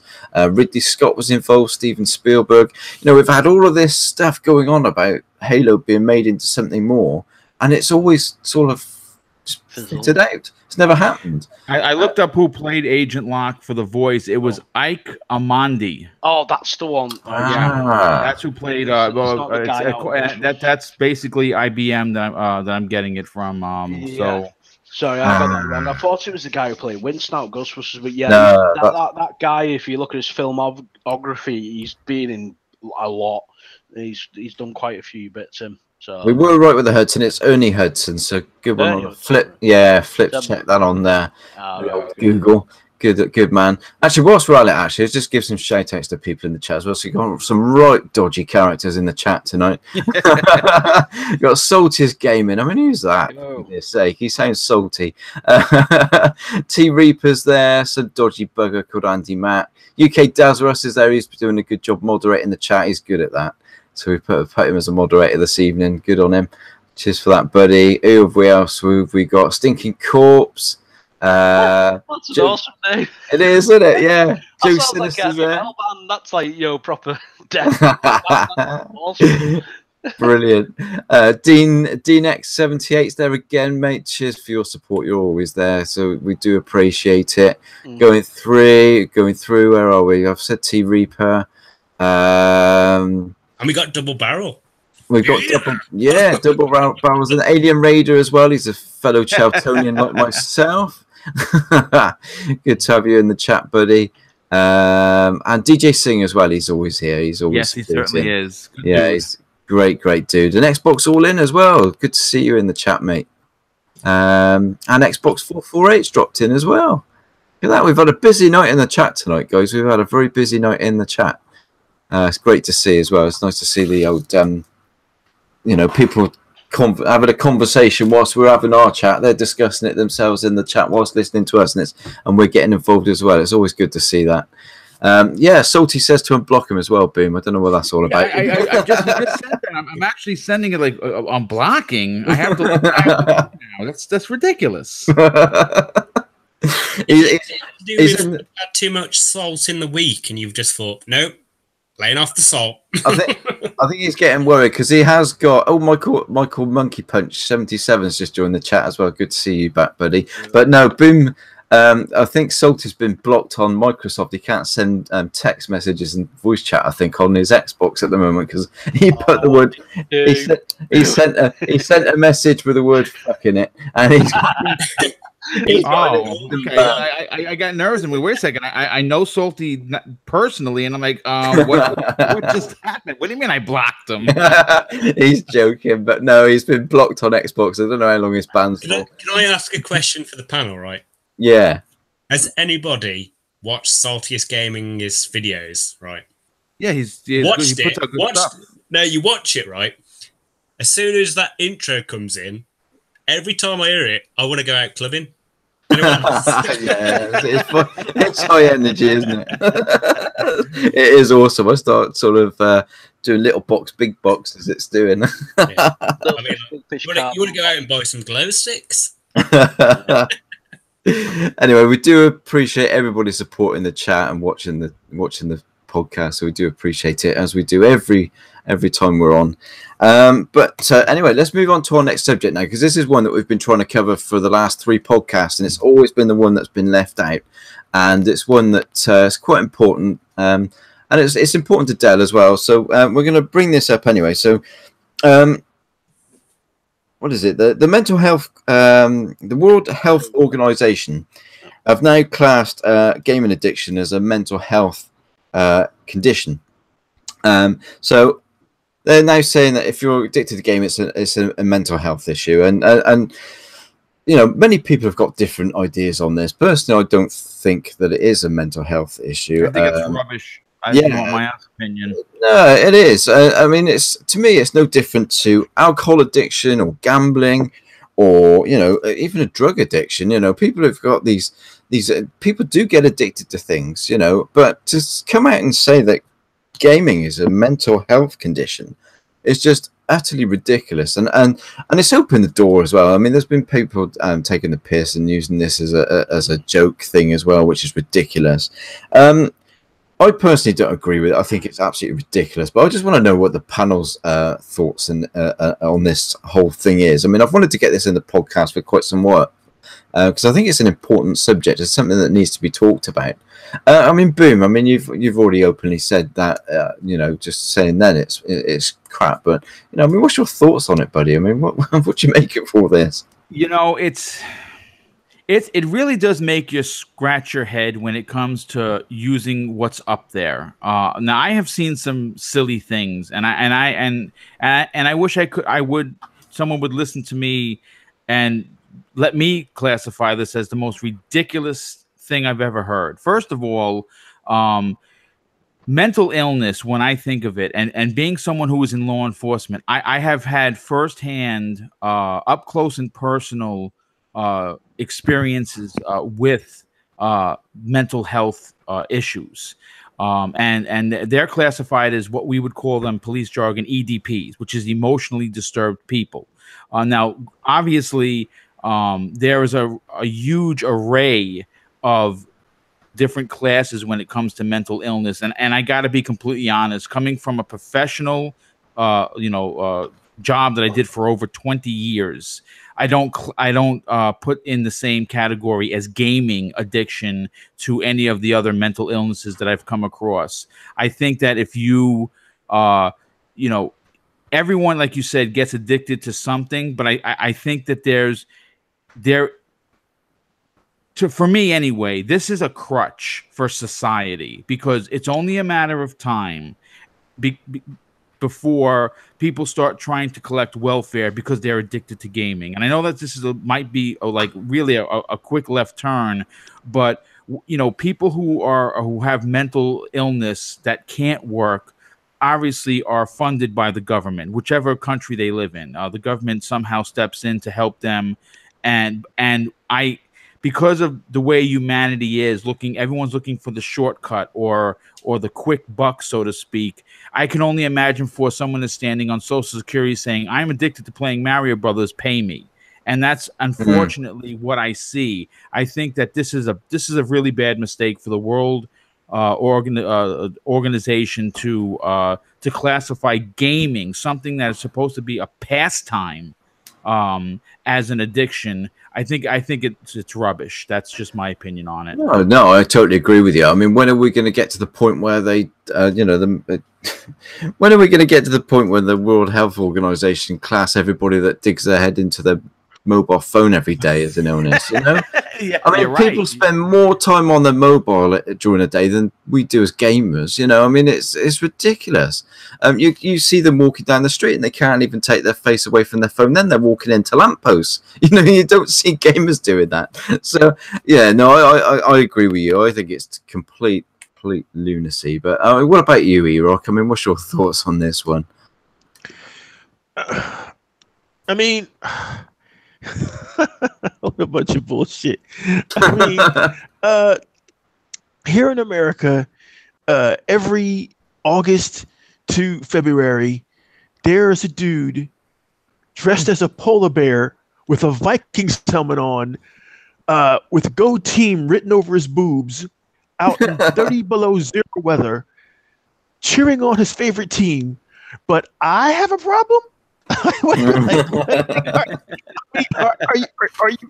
Are you serious? Like, every day you go on Instagram, and I'm not knocking Instagram. I love Instagram. There's 1,000 girls who are putting every little aspect of their lives. I had breakfast today. I went to the store today. Went surfing today. Went shopping for shoes today with their butt spread. And I have a problem because I play video games. Listen, World Health Council, there's a lot of things you could be doing than worrying about gamers. Okay, now yes, there is literally. Let's not get off the subject. There are literally gaming addictions over in Taiwan, over in China. People go to these gaming cafes and get that they left their kids in the house, standing by a pot of boiling hot dogs. I mean, there's gaming addiction out there. But here in America, what we do, I mean, it's just ridiculous, man. I think games, they help people socially. They help people with their dexterity, their concentration. With the advent of online gaming, we've seen actual relationships start. Yes. All of us became friends because we met online. There's something to be said about that, and I think it's just silly, absolutely silly, to sit and try to say that gaming has become an addiction because it's not. Because there's been times that everyone on this panel has turned off that console and had to go to work or had to go outside and get some fresh air. So it's a bunch of bollocks. Well, that's a very British word there you've used there. You can tell you've been mixing with me for a few years now. He's used the word bollocks. I love it. I love it. International. Oh, dear me. Right. Over to you, Della, because I know you've got a lot on your mind about this one, haven't you, mate? Yeah, I mean, at the end of the day, like my tag on Twitter, it's like Del Boy, but my actual name on there is the Agoraphobic Gamer. So, I mean, this is the post, like my pinned tweet that I put when this first started coming out, because I heard a lot of people joking on Twitter saying, "Oh, well, I game this many hours, so like, when's my welfare check?" Like referring to yourself, like Boom, when you said like, you can see people doing that, and they're literally making pardon me French, a fucking mockery of it. It really gets my goat. Now, this is what I actually written. And it's pinned post on my Twitter so that everybody who can come on my page, like, on my Twitter, can see exactly what I think. And I've also got in my bio that if anybody's suffering from mental issues, they can come talk to me because I know it. And I don't usually rant, but I'm sorry, gaming disorder, because that's what they class it as, isn't a mental illness. It's an addiction. I suffer with several mental health issues, and this is just a fucking joke. To class it as a mental illness is to make true mental health problems seem like a small issue when it's not. That's correct. Well said, sir. Well said. In no way does playing a game make you feel like you're about to die, like anxiety does. In no way does playing a game make you hear voices and see things that aren't there, like psychosis does. In no way does playing a game make you feel worthless or want to kill yourself to make life stop, as depression does. So get it into your skulls. It's a fucking addiction, end of.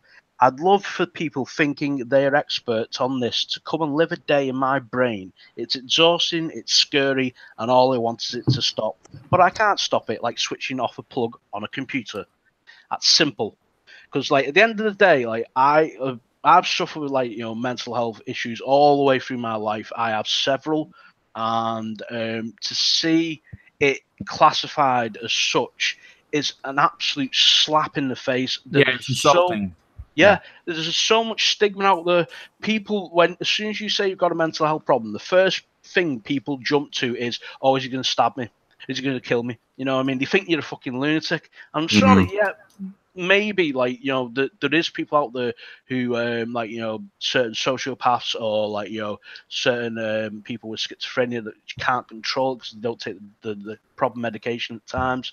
There is certain people like that, but it's not exactly every single one of us, and we seem to it's getting blanketed, and that's another thing that really annoys me with the media.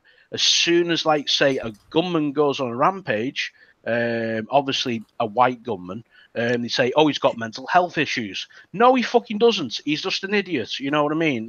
Right. They try to anthropomorphize these things into a category. You can't fit it into a category. Basically, anybody who does that type of stuff is a terrorist. That's it, simple. But to say that gaming is a mental health issue, it's just plain downright insulting. I work, well, not work, I run with a group called Mind, which is a charity over here, and I help with some of the stuff in the groups and on sites and stuff like that to help promote a more positive attitude towards people talking about it, because there is literally men, because it is mostly young men, dying because they don't talk about it.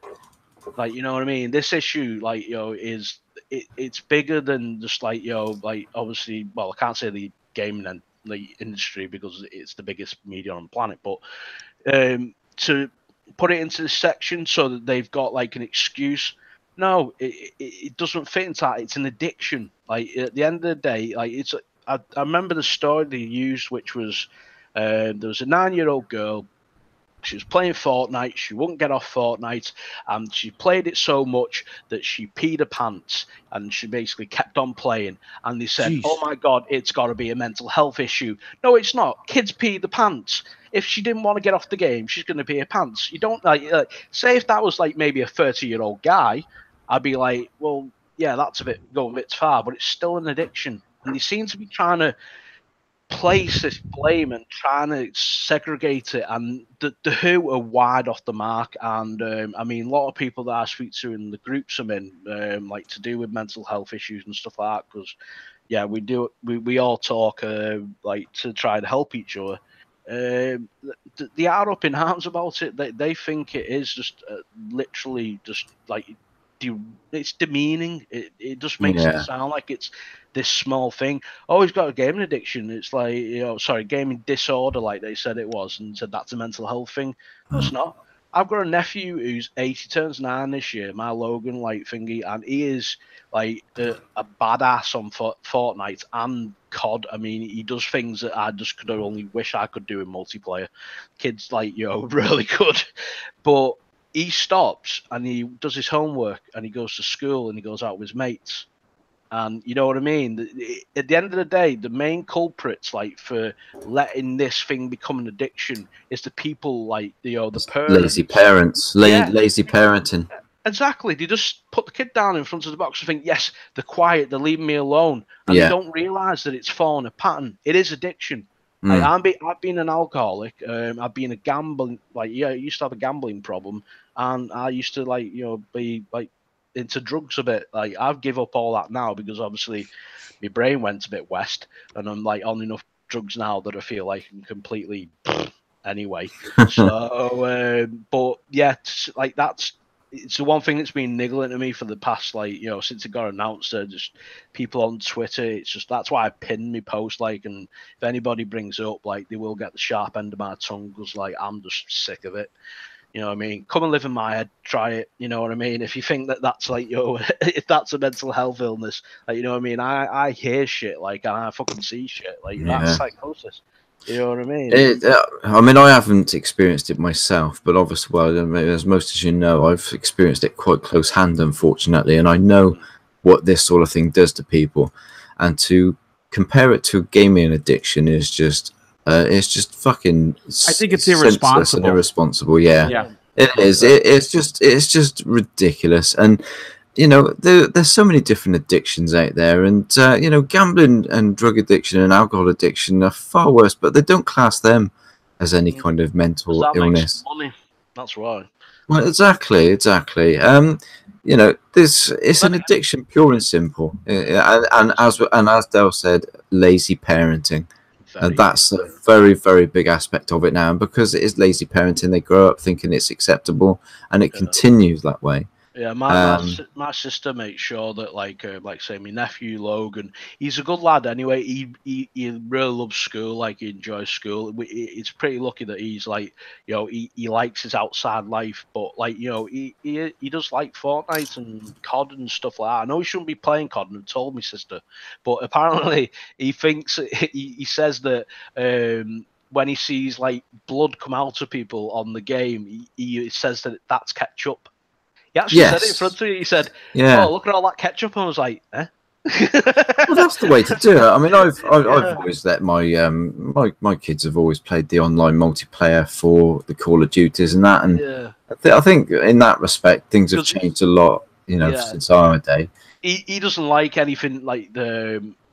Like horror wise, you know what I mean? It scares him. No, if it's that kind of stuff, it's different. He actually thinks it's ketchup. I still That's the thing I've never heard. When he said it, it was like, what? Yeah, definitely. Oh yeah, there's loads of it. I still can't play Resident Evil at 7, and I'm 44 for Christ's sake. How good does the Resident 2 remake look? That looks amazing. That's on my list. I've already, that's a done deal. Yeah, anyway, over to you, Andy. Are we going to get any sense from you on this last subject? Are you hiding in your can of Thatchers? Oh, yeah. See, you did the accent as well. Why have you gone like that for? You've really like empathised the. Hey, if you can't beat them, join them. If you can't beat them, join them. Get on with your answer and stop making out with that gremlin. Hey, she's every hole's a goal. I used to say that all the time. That's a classic. I think this whole mental health thing surrounding gaming is stupid. Now, I use my mobile phone every day. I wake up, first thing I do. Message me. No, I check my phone. I check my phone, right? So technically, I've got a mental health problem because I'm addicted to my phone. I'm addicted to social media. I'm addicted to watching Mr Boomstick's YouTube channel. Thank you for that. It's got great content. Definitely. Now, I've just rejoined a gym. Now, if I didn't have some sort of addiction to exercising, I would get nowhere. So, am I mentally ill? No. Now, I play games because I like to play games. I use it because it focuses my brain onto one thing, because I'm going to be honest, my life is not great at all. I mean, I'm not living the dream, even though that's my catchphrase to a lot of people, because I take the piss out of it, because I think it's stupid. I play video games because it turns my mind on, just focuses it on the game. I enjoy myself. If I'm playing hours and hours and hours of one game, at the end of the day, I'm enjoying myself. Yep. Why should that be classed as a mental disorder when I'm enjoying something in my life? Now, I would love to be able to teleport, for instance, to Canada to hang out with my mates in Toronto. But the fact is, we don't have teleportation devices, so I can't do it. Damn you, Star Trek. Exactly. Right. You know, for instance, Conor McGregor, if he didn't have a consistent addiction to training, he would not be able to win a belt. Yeah, exactly. If you don't have a level of addiction to something that you enjoy, you will never improve on that particular thing. And quite frankly, this is just a scapegoat for parents who are too lazy to do stuff with their kids, because, to be honest, you don't need money to do stuff with your children. You can go out in the garden, you can buy a football, you can go to the park and play football. You can do play Kirby outside the front of your house. Exactly. I did Kirby outside the street. They've actually, like, this is the mind-boggling thing, right? Get your head around this. They've actually come out with a piece of plastic that imitates a curb and selling it to people to play Kirby. There's curbs all around it, like, for our American friends. It's basically. No, let's be honest, mate. Nintendo have brainwashed people to buy cardboard, yeah. Buy cardboard. Yeah, I mean, like, to our American friends, so they understand what we're talking about. Basically, Kirby was a game where you'd stand on either side of the street, and like the curb that comes up from like the actual, like, you know, from the street level to the sidewalk level, you used to throw a ball back and try and hit the curb, and it come back, and you have to catch it. And if you didn't catch it, like, you know, you go over to the other person and see how many points you could get. And they're selling this piece of plastic that's a curb. Well, two pieces of plastic. Anything to make money, man. It's scary. We never used to do this type of stuff when we were young. I remember we used to go out into the fields near us, and we used to have turnip wars, because there was like a farmer's field, and we used to rip turnips out the ground and throw them. You know what I mean? So you could outrun the farmer with a shotgun. He did it. He did hit me once. He did hit me once with the shotgun, but like, obviously, because like he's getting people out of his land, he used to have salt in it. Ow! honestly, man, you get a butt full of that. Yep. Oh yeah, it hurts. It's not lethal, like, but bloody. No, it won't kill you, but man, you'll have a scar. Yeah. Yeah. Have you read the chat from DJ Singh? Yes, I just read it. I was just going to read it out, actually. I tell you what, the best thing about that, DJ, is that it's free. Yeah. He says that you yeah. can't beat masturbation and gaming for the stress relief. Thank God for the internet and Pornhub.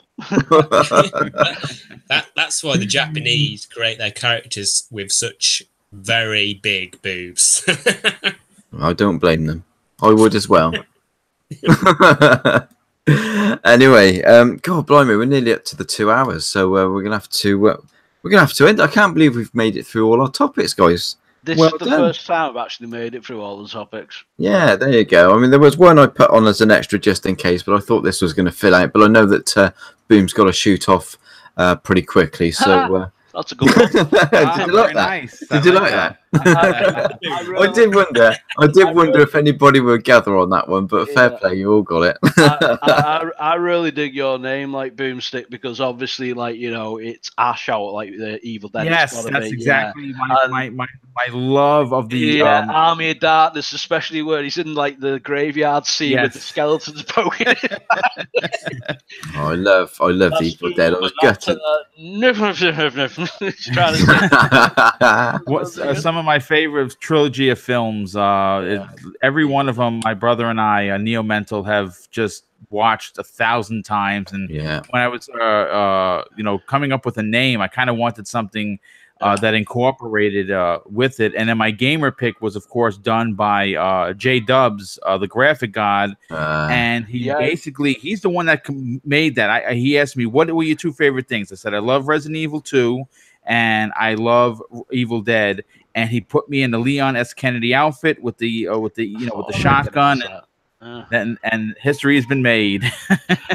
See, the thing I was mentioning to like Chris, like the other day, like Microbox, like, where did you get your thingy? Like, and he's mentioned like obviously like J-Dubs, like the thing. I need to get my own as well, because like I want one with like me Punisher, because like I'm a big like Punisher fan, so like I'm gonna have to order. Yeah, one. You know what? I'll DM you his direct link. The guy his prices are very reasonable, and his I've actually got the link on my phone. Yeah, oh, I've got it, ready. I was just like, you know what? I love how J Dubs has captured Micro's double chin. Yeah.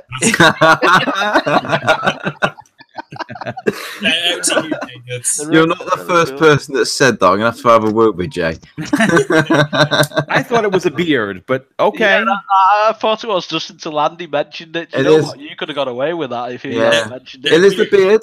Well, it's not a beard. It's stubble. Wait a minute. Actually, I've already shown you what a real beard looks like. Yeah, that is correct. You certainly have. And I also showed you that your beard reminds me of the dolls from back in the 60s, the G.I. Joe dolls with the lifelike hair. Well, I can assure you that mine is lifelike. It is. Were those the ones where you like rubbed your finger over the back of the neck and their eyes moved?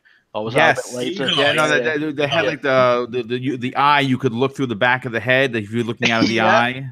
Yeah. Hilarious. Hang on, I thought he just said, is that the one that had the thing at the back of the head with the arse moved? No, the eyes moved. That one, like, see, I'm thinking when I was growing up, I grew up with like quite old, like older stuff, like, so I like experienced most of the older stuff, and I remember those dolls, and that's why the first game I ever played was Pong, because my mum like introduced me to it. She actually saved I think it was the ColecoVision or the Intellivision, and she saved that for me, like thingy, one of the earlier ones. It was like a brown, like it was sort of a bronze like type thing with 2 dial pads that were connected to it, and that's how you played Pong. So that stuff I remember very well. Sorry, that's all right. That's all right. Anyway, we're up to our 2 hours. We started on time, and we are pretty much finishing on time as well. So let's start. Let's go back to Mr. Boomstick. It's been an absolute pleasure having you on this show, mate. I can't believe that you even would grace us with your presence. Come on, you kidding me? Listen, I'm a small fry, but you know what? I love my thing with this community is the reason why people succeed and why I think this community can be great, because sometimes it can be nasty, but for the most part, it's a really nice place to be. I enjoy helping everyone. I don't care if I have 1 follower or 10,000 followers. I think everyone, to make this community thrive in a positive way, should be helping one another achieve those YouTube and Twitter goals. Whether that be the 1,000 subs, 4,000 hours of viewing time, or just helping one another promote their stuff. I think it's very important to do that. I've been doing that well before I had my own channel. I'm going to do it well after I have my channel. So it was an absolute honor to be on with you guys. I appreciate it very much. No, it's been an absolute blast. No, we have really enjoyed having you on. So, and I joined you for your breakfast with Boom. Was it last week? It was yesterday morning. The panel I put together was basically a Crossfire alumni. That's right. Yes, it was, wasn't it? Yes. Yeah. It was a lot of fun. Look, I do 2 live shows a week, and I used to do anywhere between 7 and 9 videos, but I really enjoy doing the live work. This week I'm going to have Noof Nukem on my show, and we're going to dive deep into everything that we know about with Anthem. We're going to break down the 20-minute video that EA just launched. That was awesome. And we're gonna do a little backstory on what and where BioWare came from. So it's going to be really interesting. That's going to be excellent. Live on Tuesday.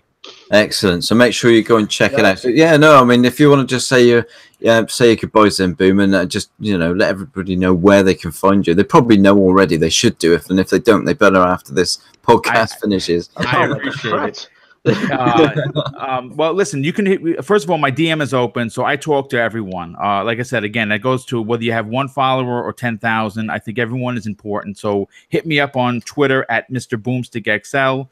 And obviously, if you want and you're interested in checking out daily content that really, I'm passionate about what I do, but I'm also very honest about what I do. I think that's what really makes me is I love being the good guy, and I enjoy being very honest about and passionate about gaming.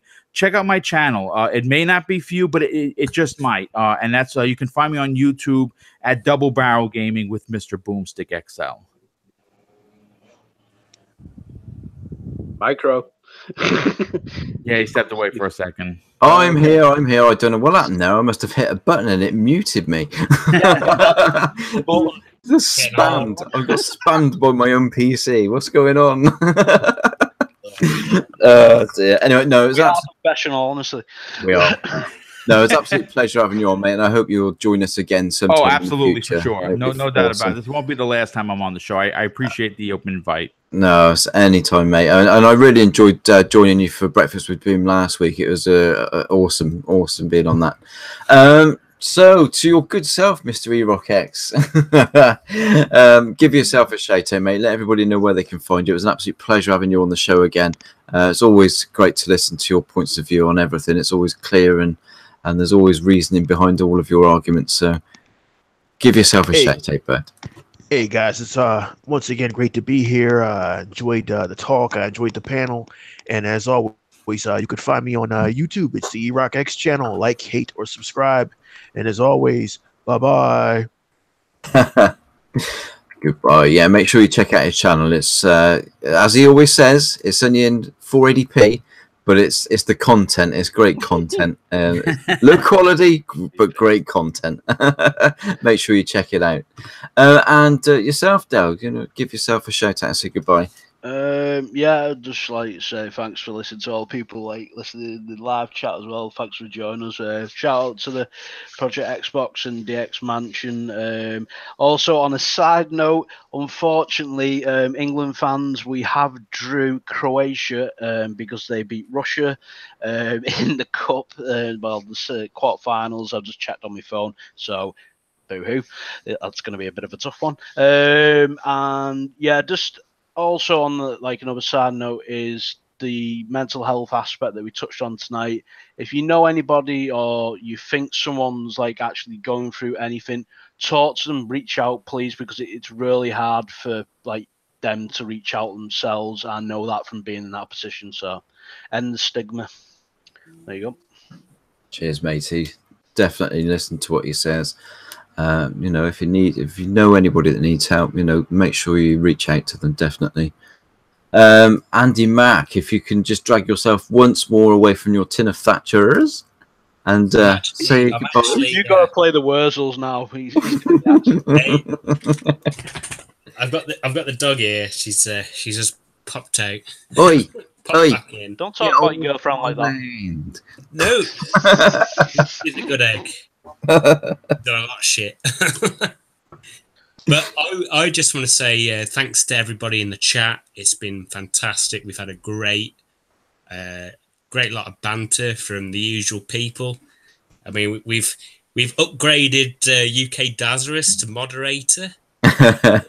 Moderator of the universe. Moderator of the universe, yes. Of the universe. I just want to thank everybody for everybody on the panel. It's great to be in a podcast with Erok. You know, he wouldn't have got into Game Pass if I didn't give him my free copy when I bought a hard drive, which came with 2 Game Passes, and I gave him one of my Game Passes. Every once in a while, I will donate things to people. To the indigent. Yeah, I mean, last week, I thought Attack the Glitcher was great. I mean, he's not. I think Boom mentioned about him not having a great time at the moment, so I gave him some vouchers for Xbox to acquire the what's it called, Nier Automata, or whatever you call it. Very nice. Oh yeah, I saw that tweet on Twitter. Is that what it was? All right. Yeah, cool. yeah. I want to give a shout out to Boom. It's been fantastic to be on a podcast with him. Oh, I appreciate it, brother. Yeah, the pleasure's all mine, dude. I am a great fan of your work. I mean, there's only 2 people, and you're one of them, that I actually respect as who I know of as being a multi-platform gamer, because I appreciate that. Thank you. You're positive and you pick up things which, you know, a lot of people totally disregard. And I think that's fantastic.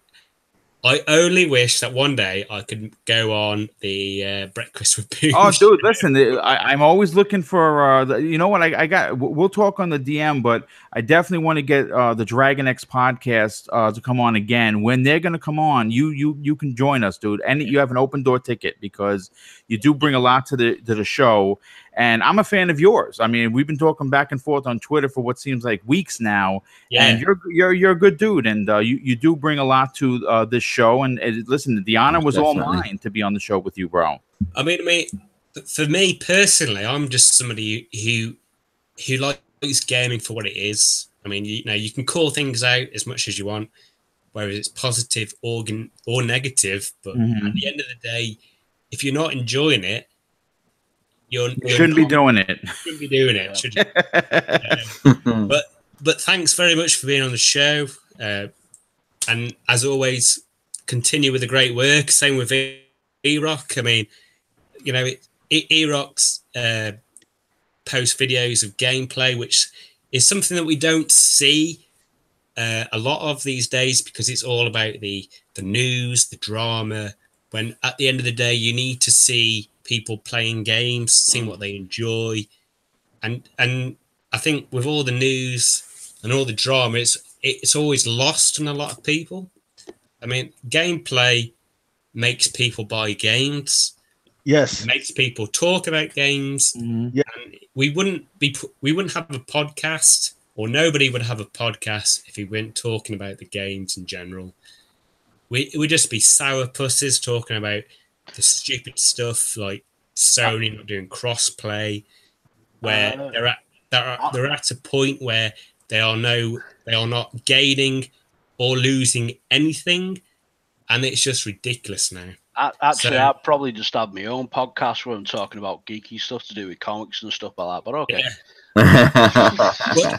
What's great that every member on the panel, even the Shermanator, Hebot, Delpoy, Chris, Erok when he makes a guest appearance, and even you, Mr. Boomstick, is that we all seem to like the same things. We like we like either Marvel or DC films. I like both.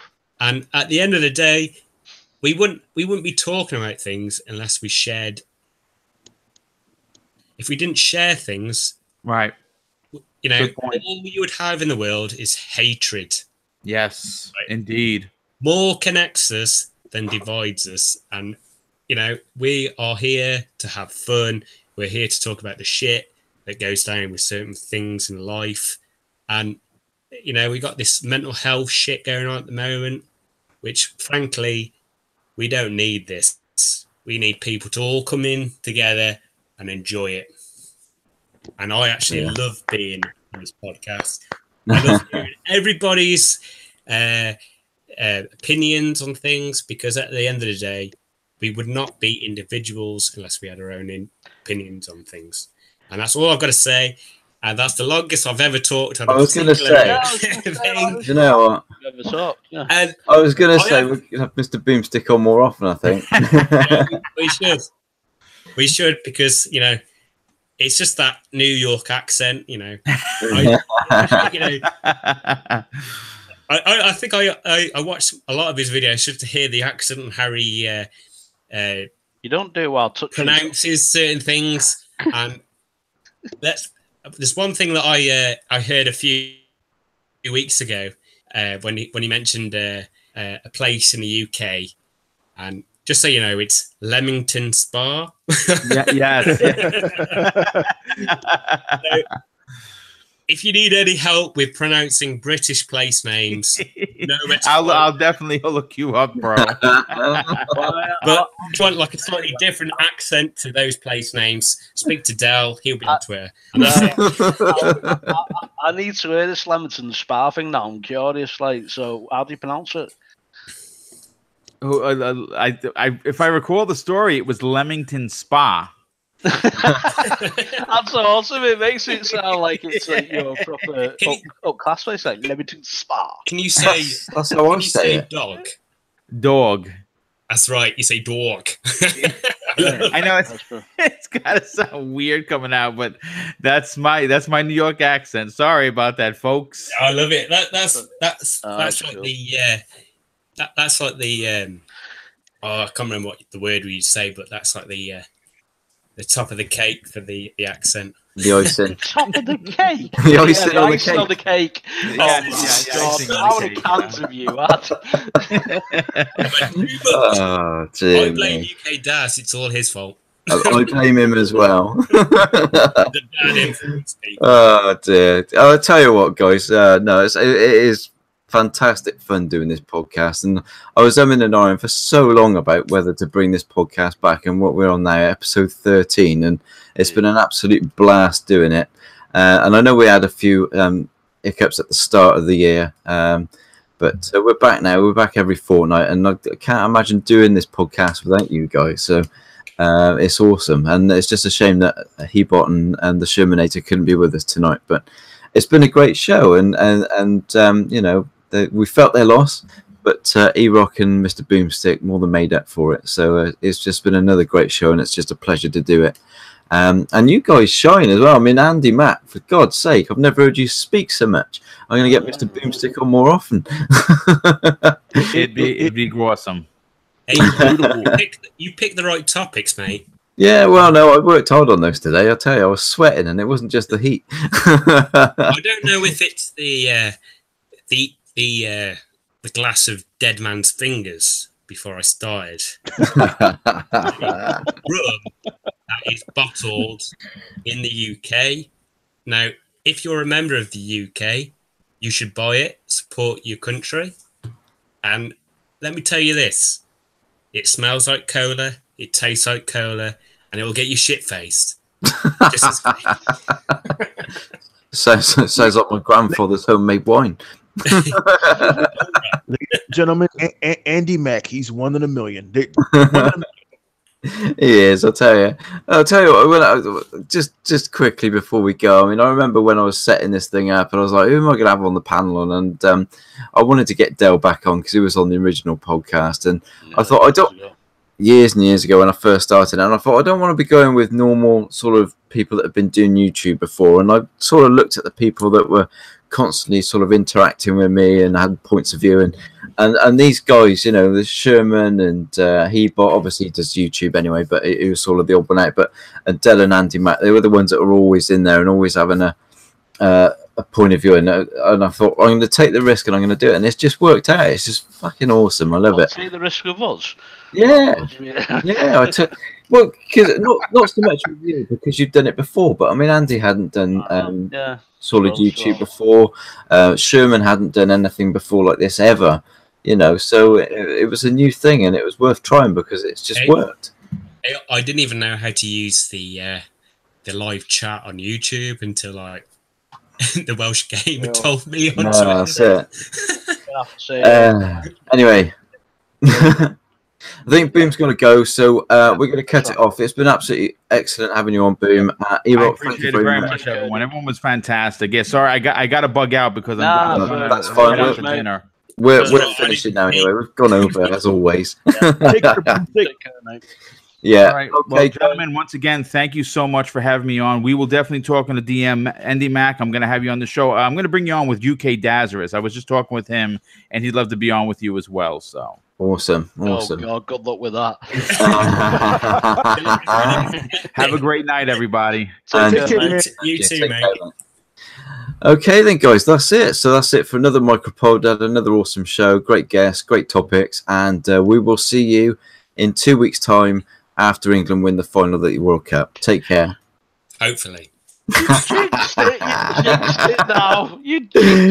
Shh. Just ignore it. We could play this back in 2 weeks' time. Take care, everybody. We'll see you soon. Bye-bye. Bye.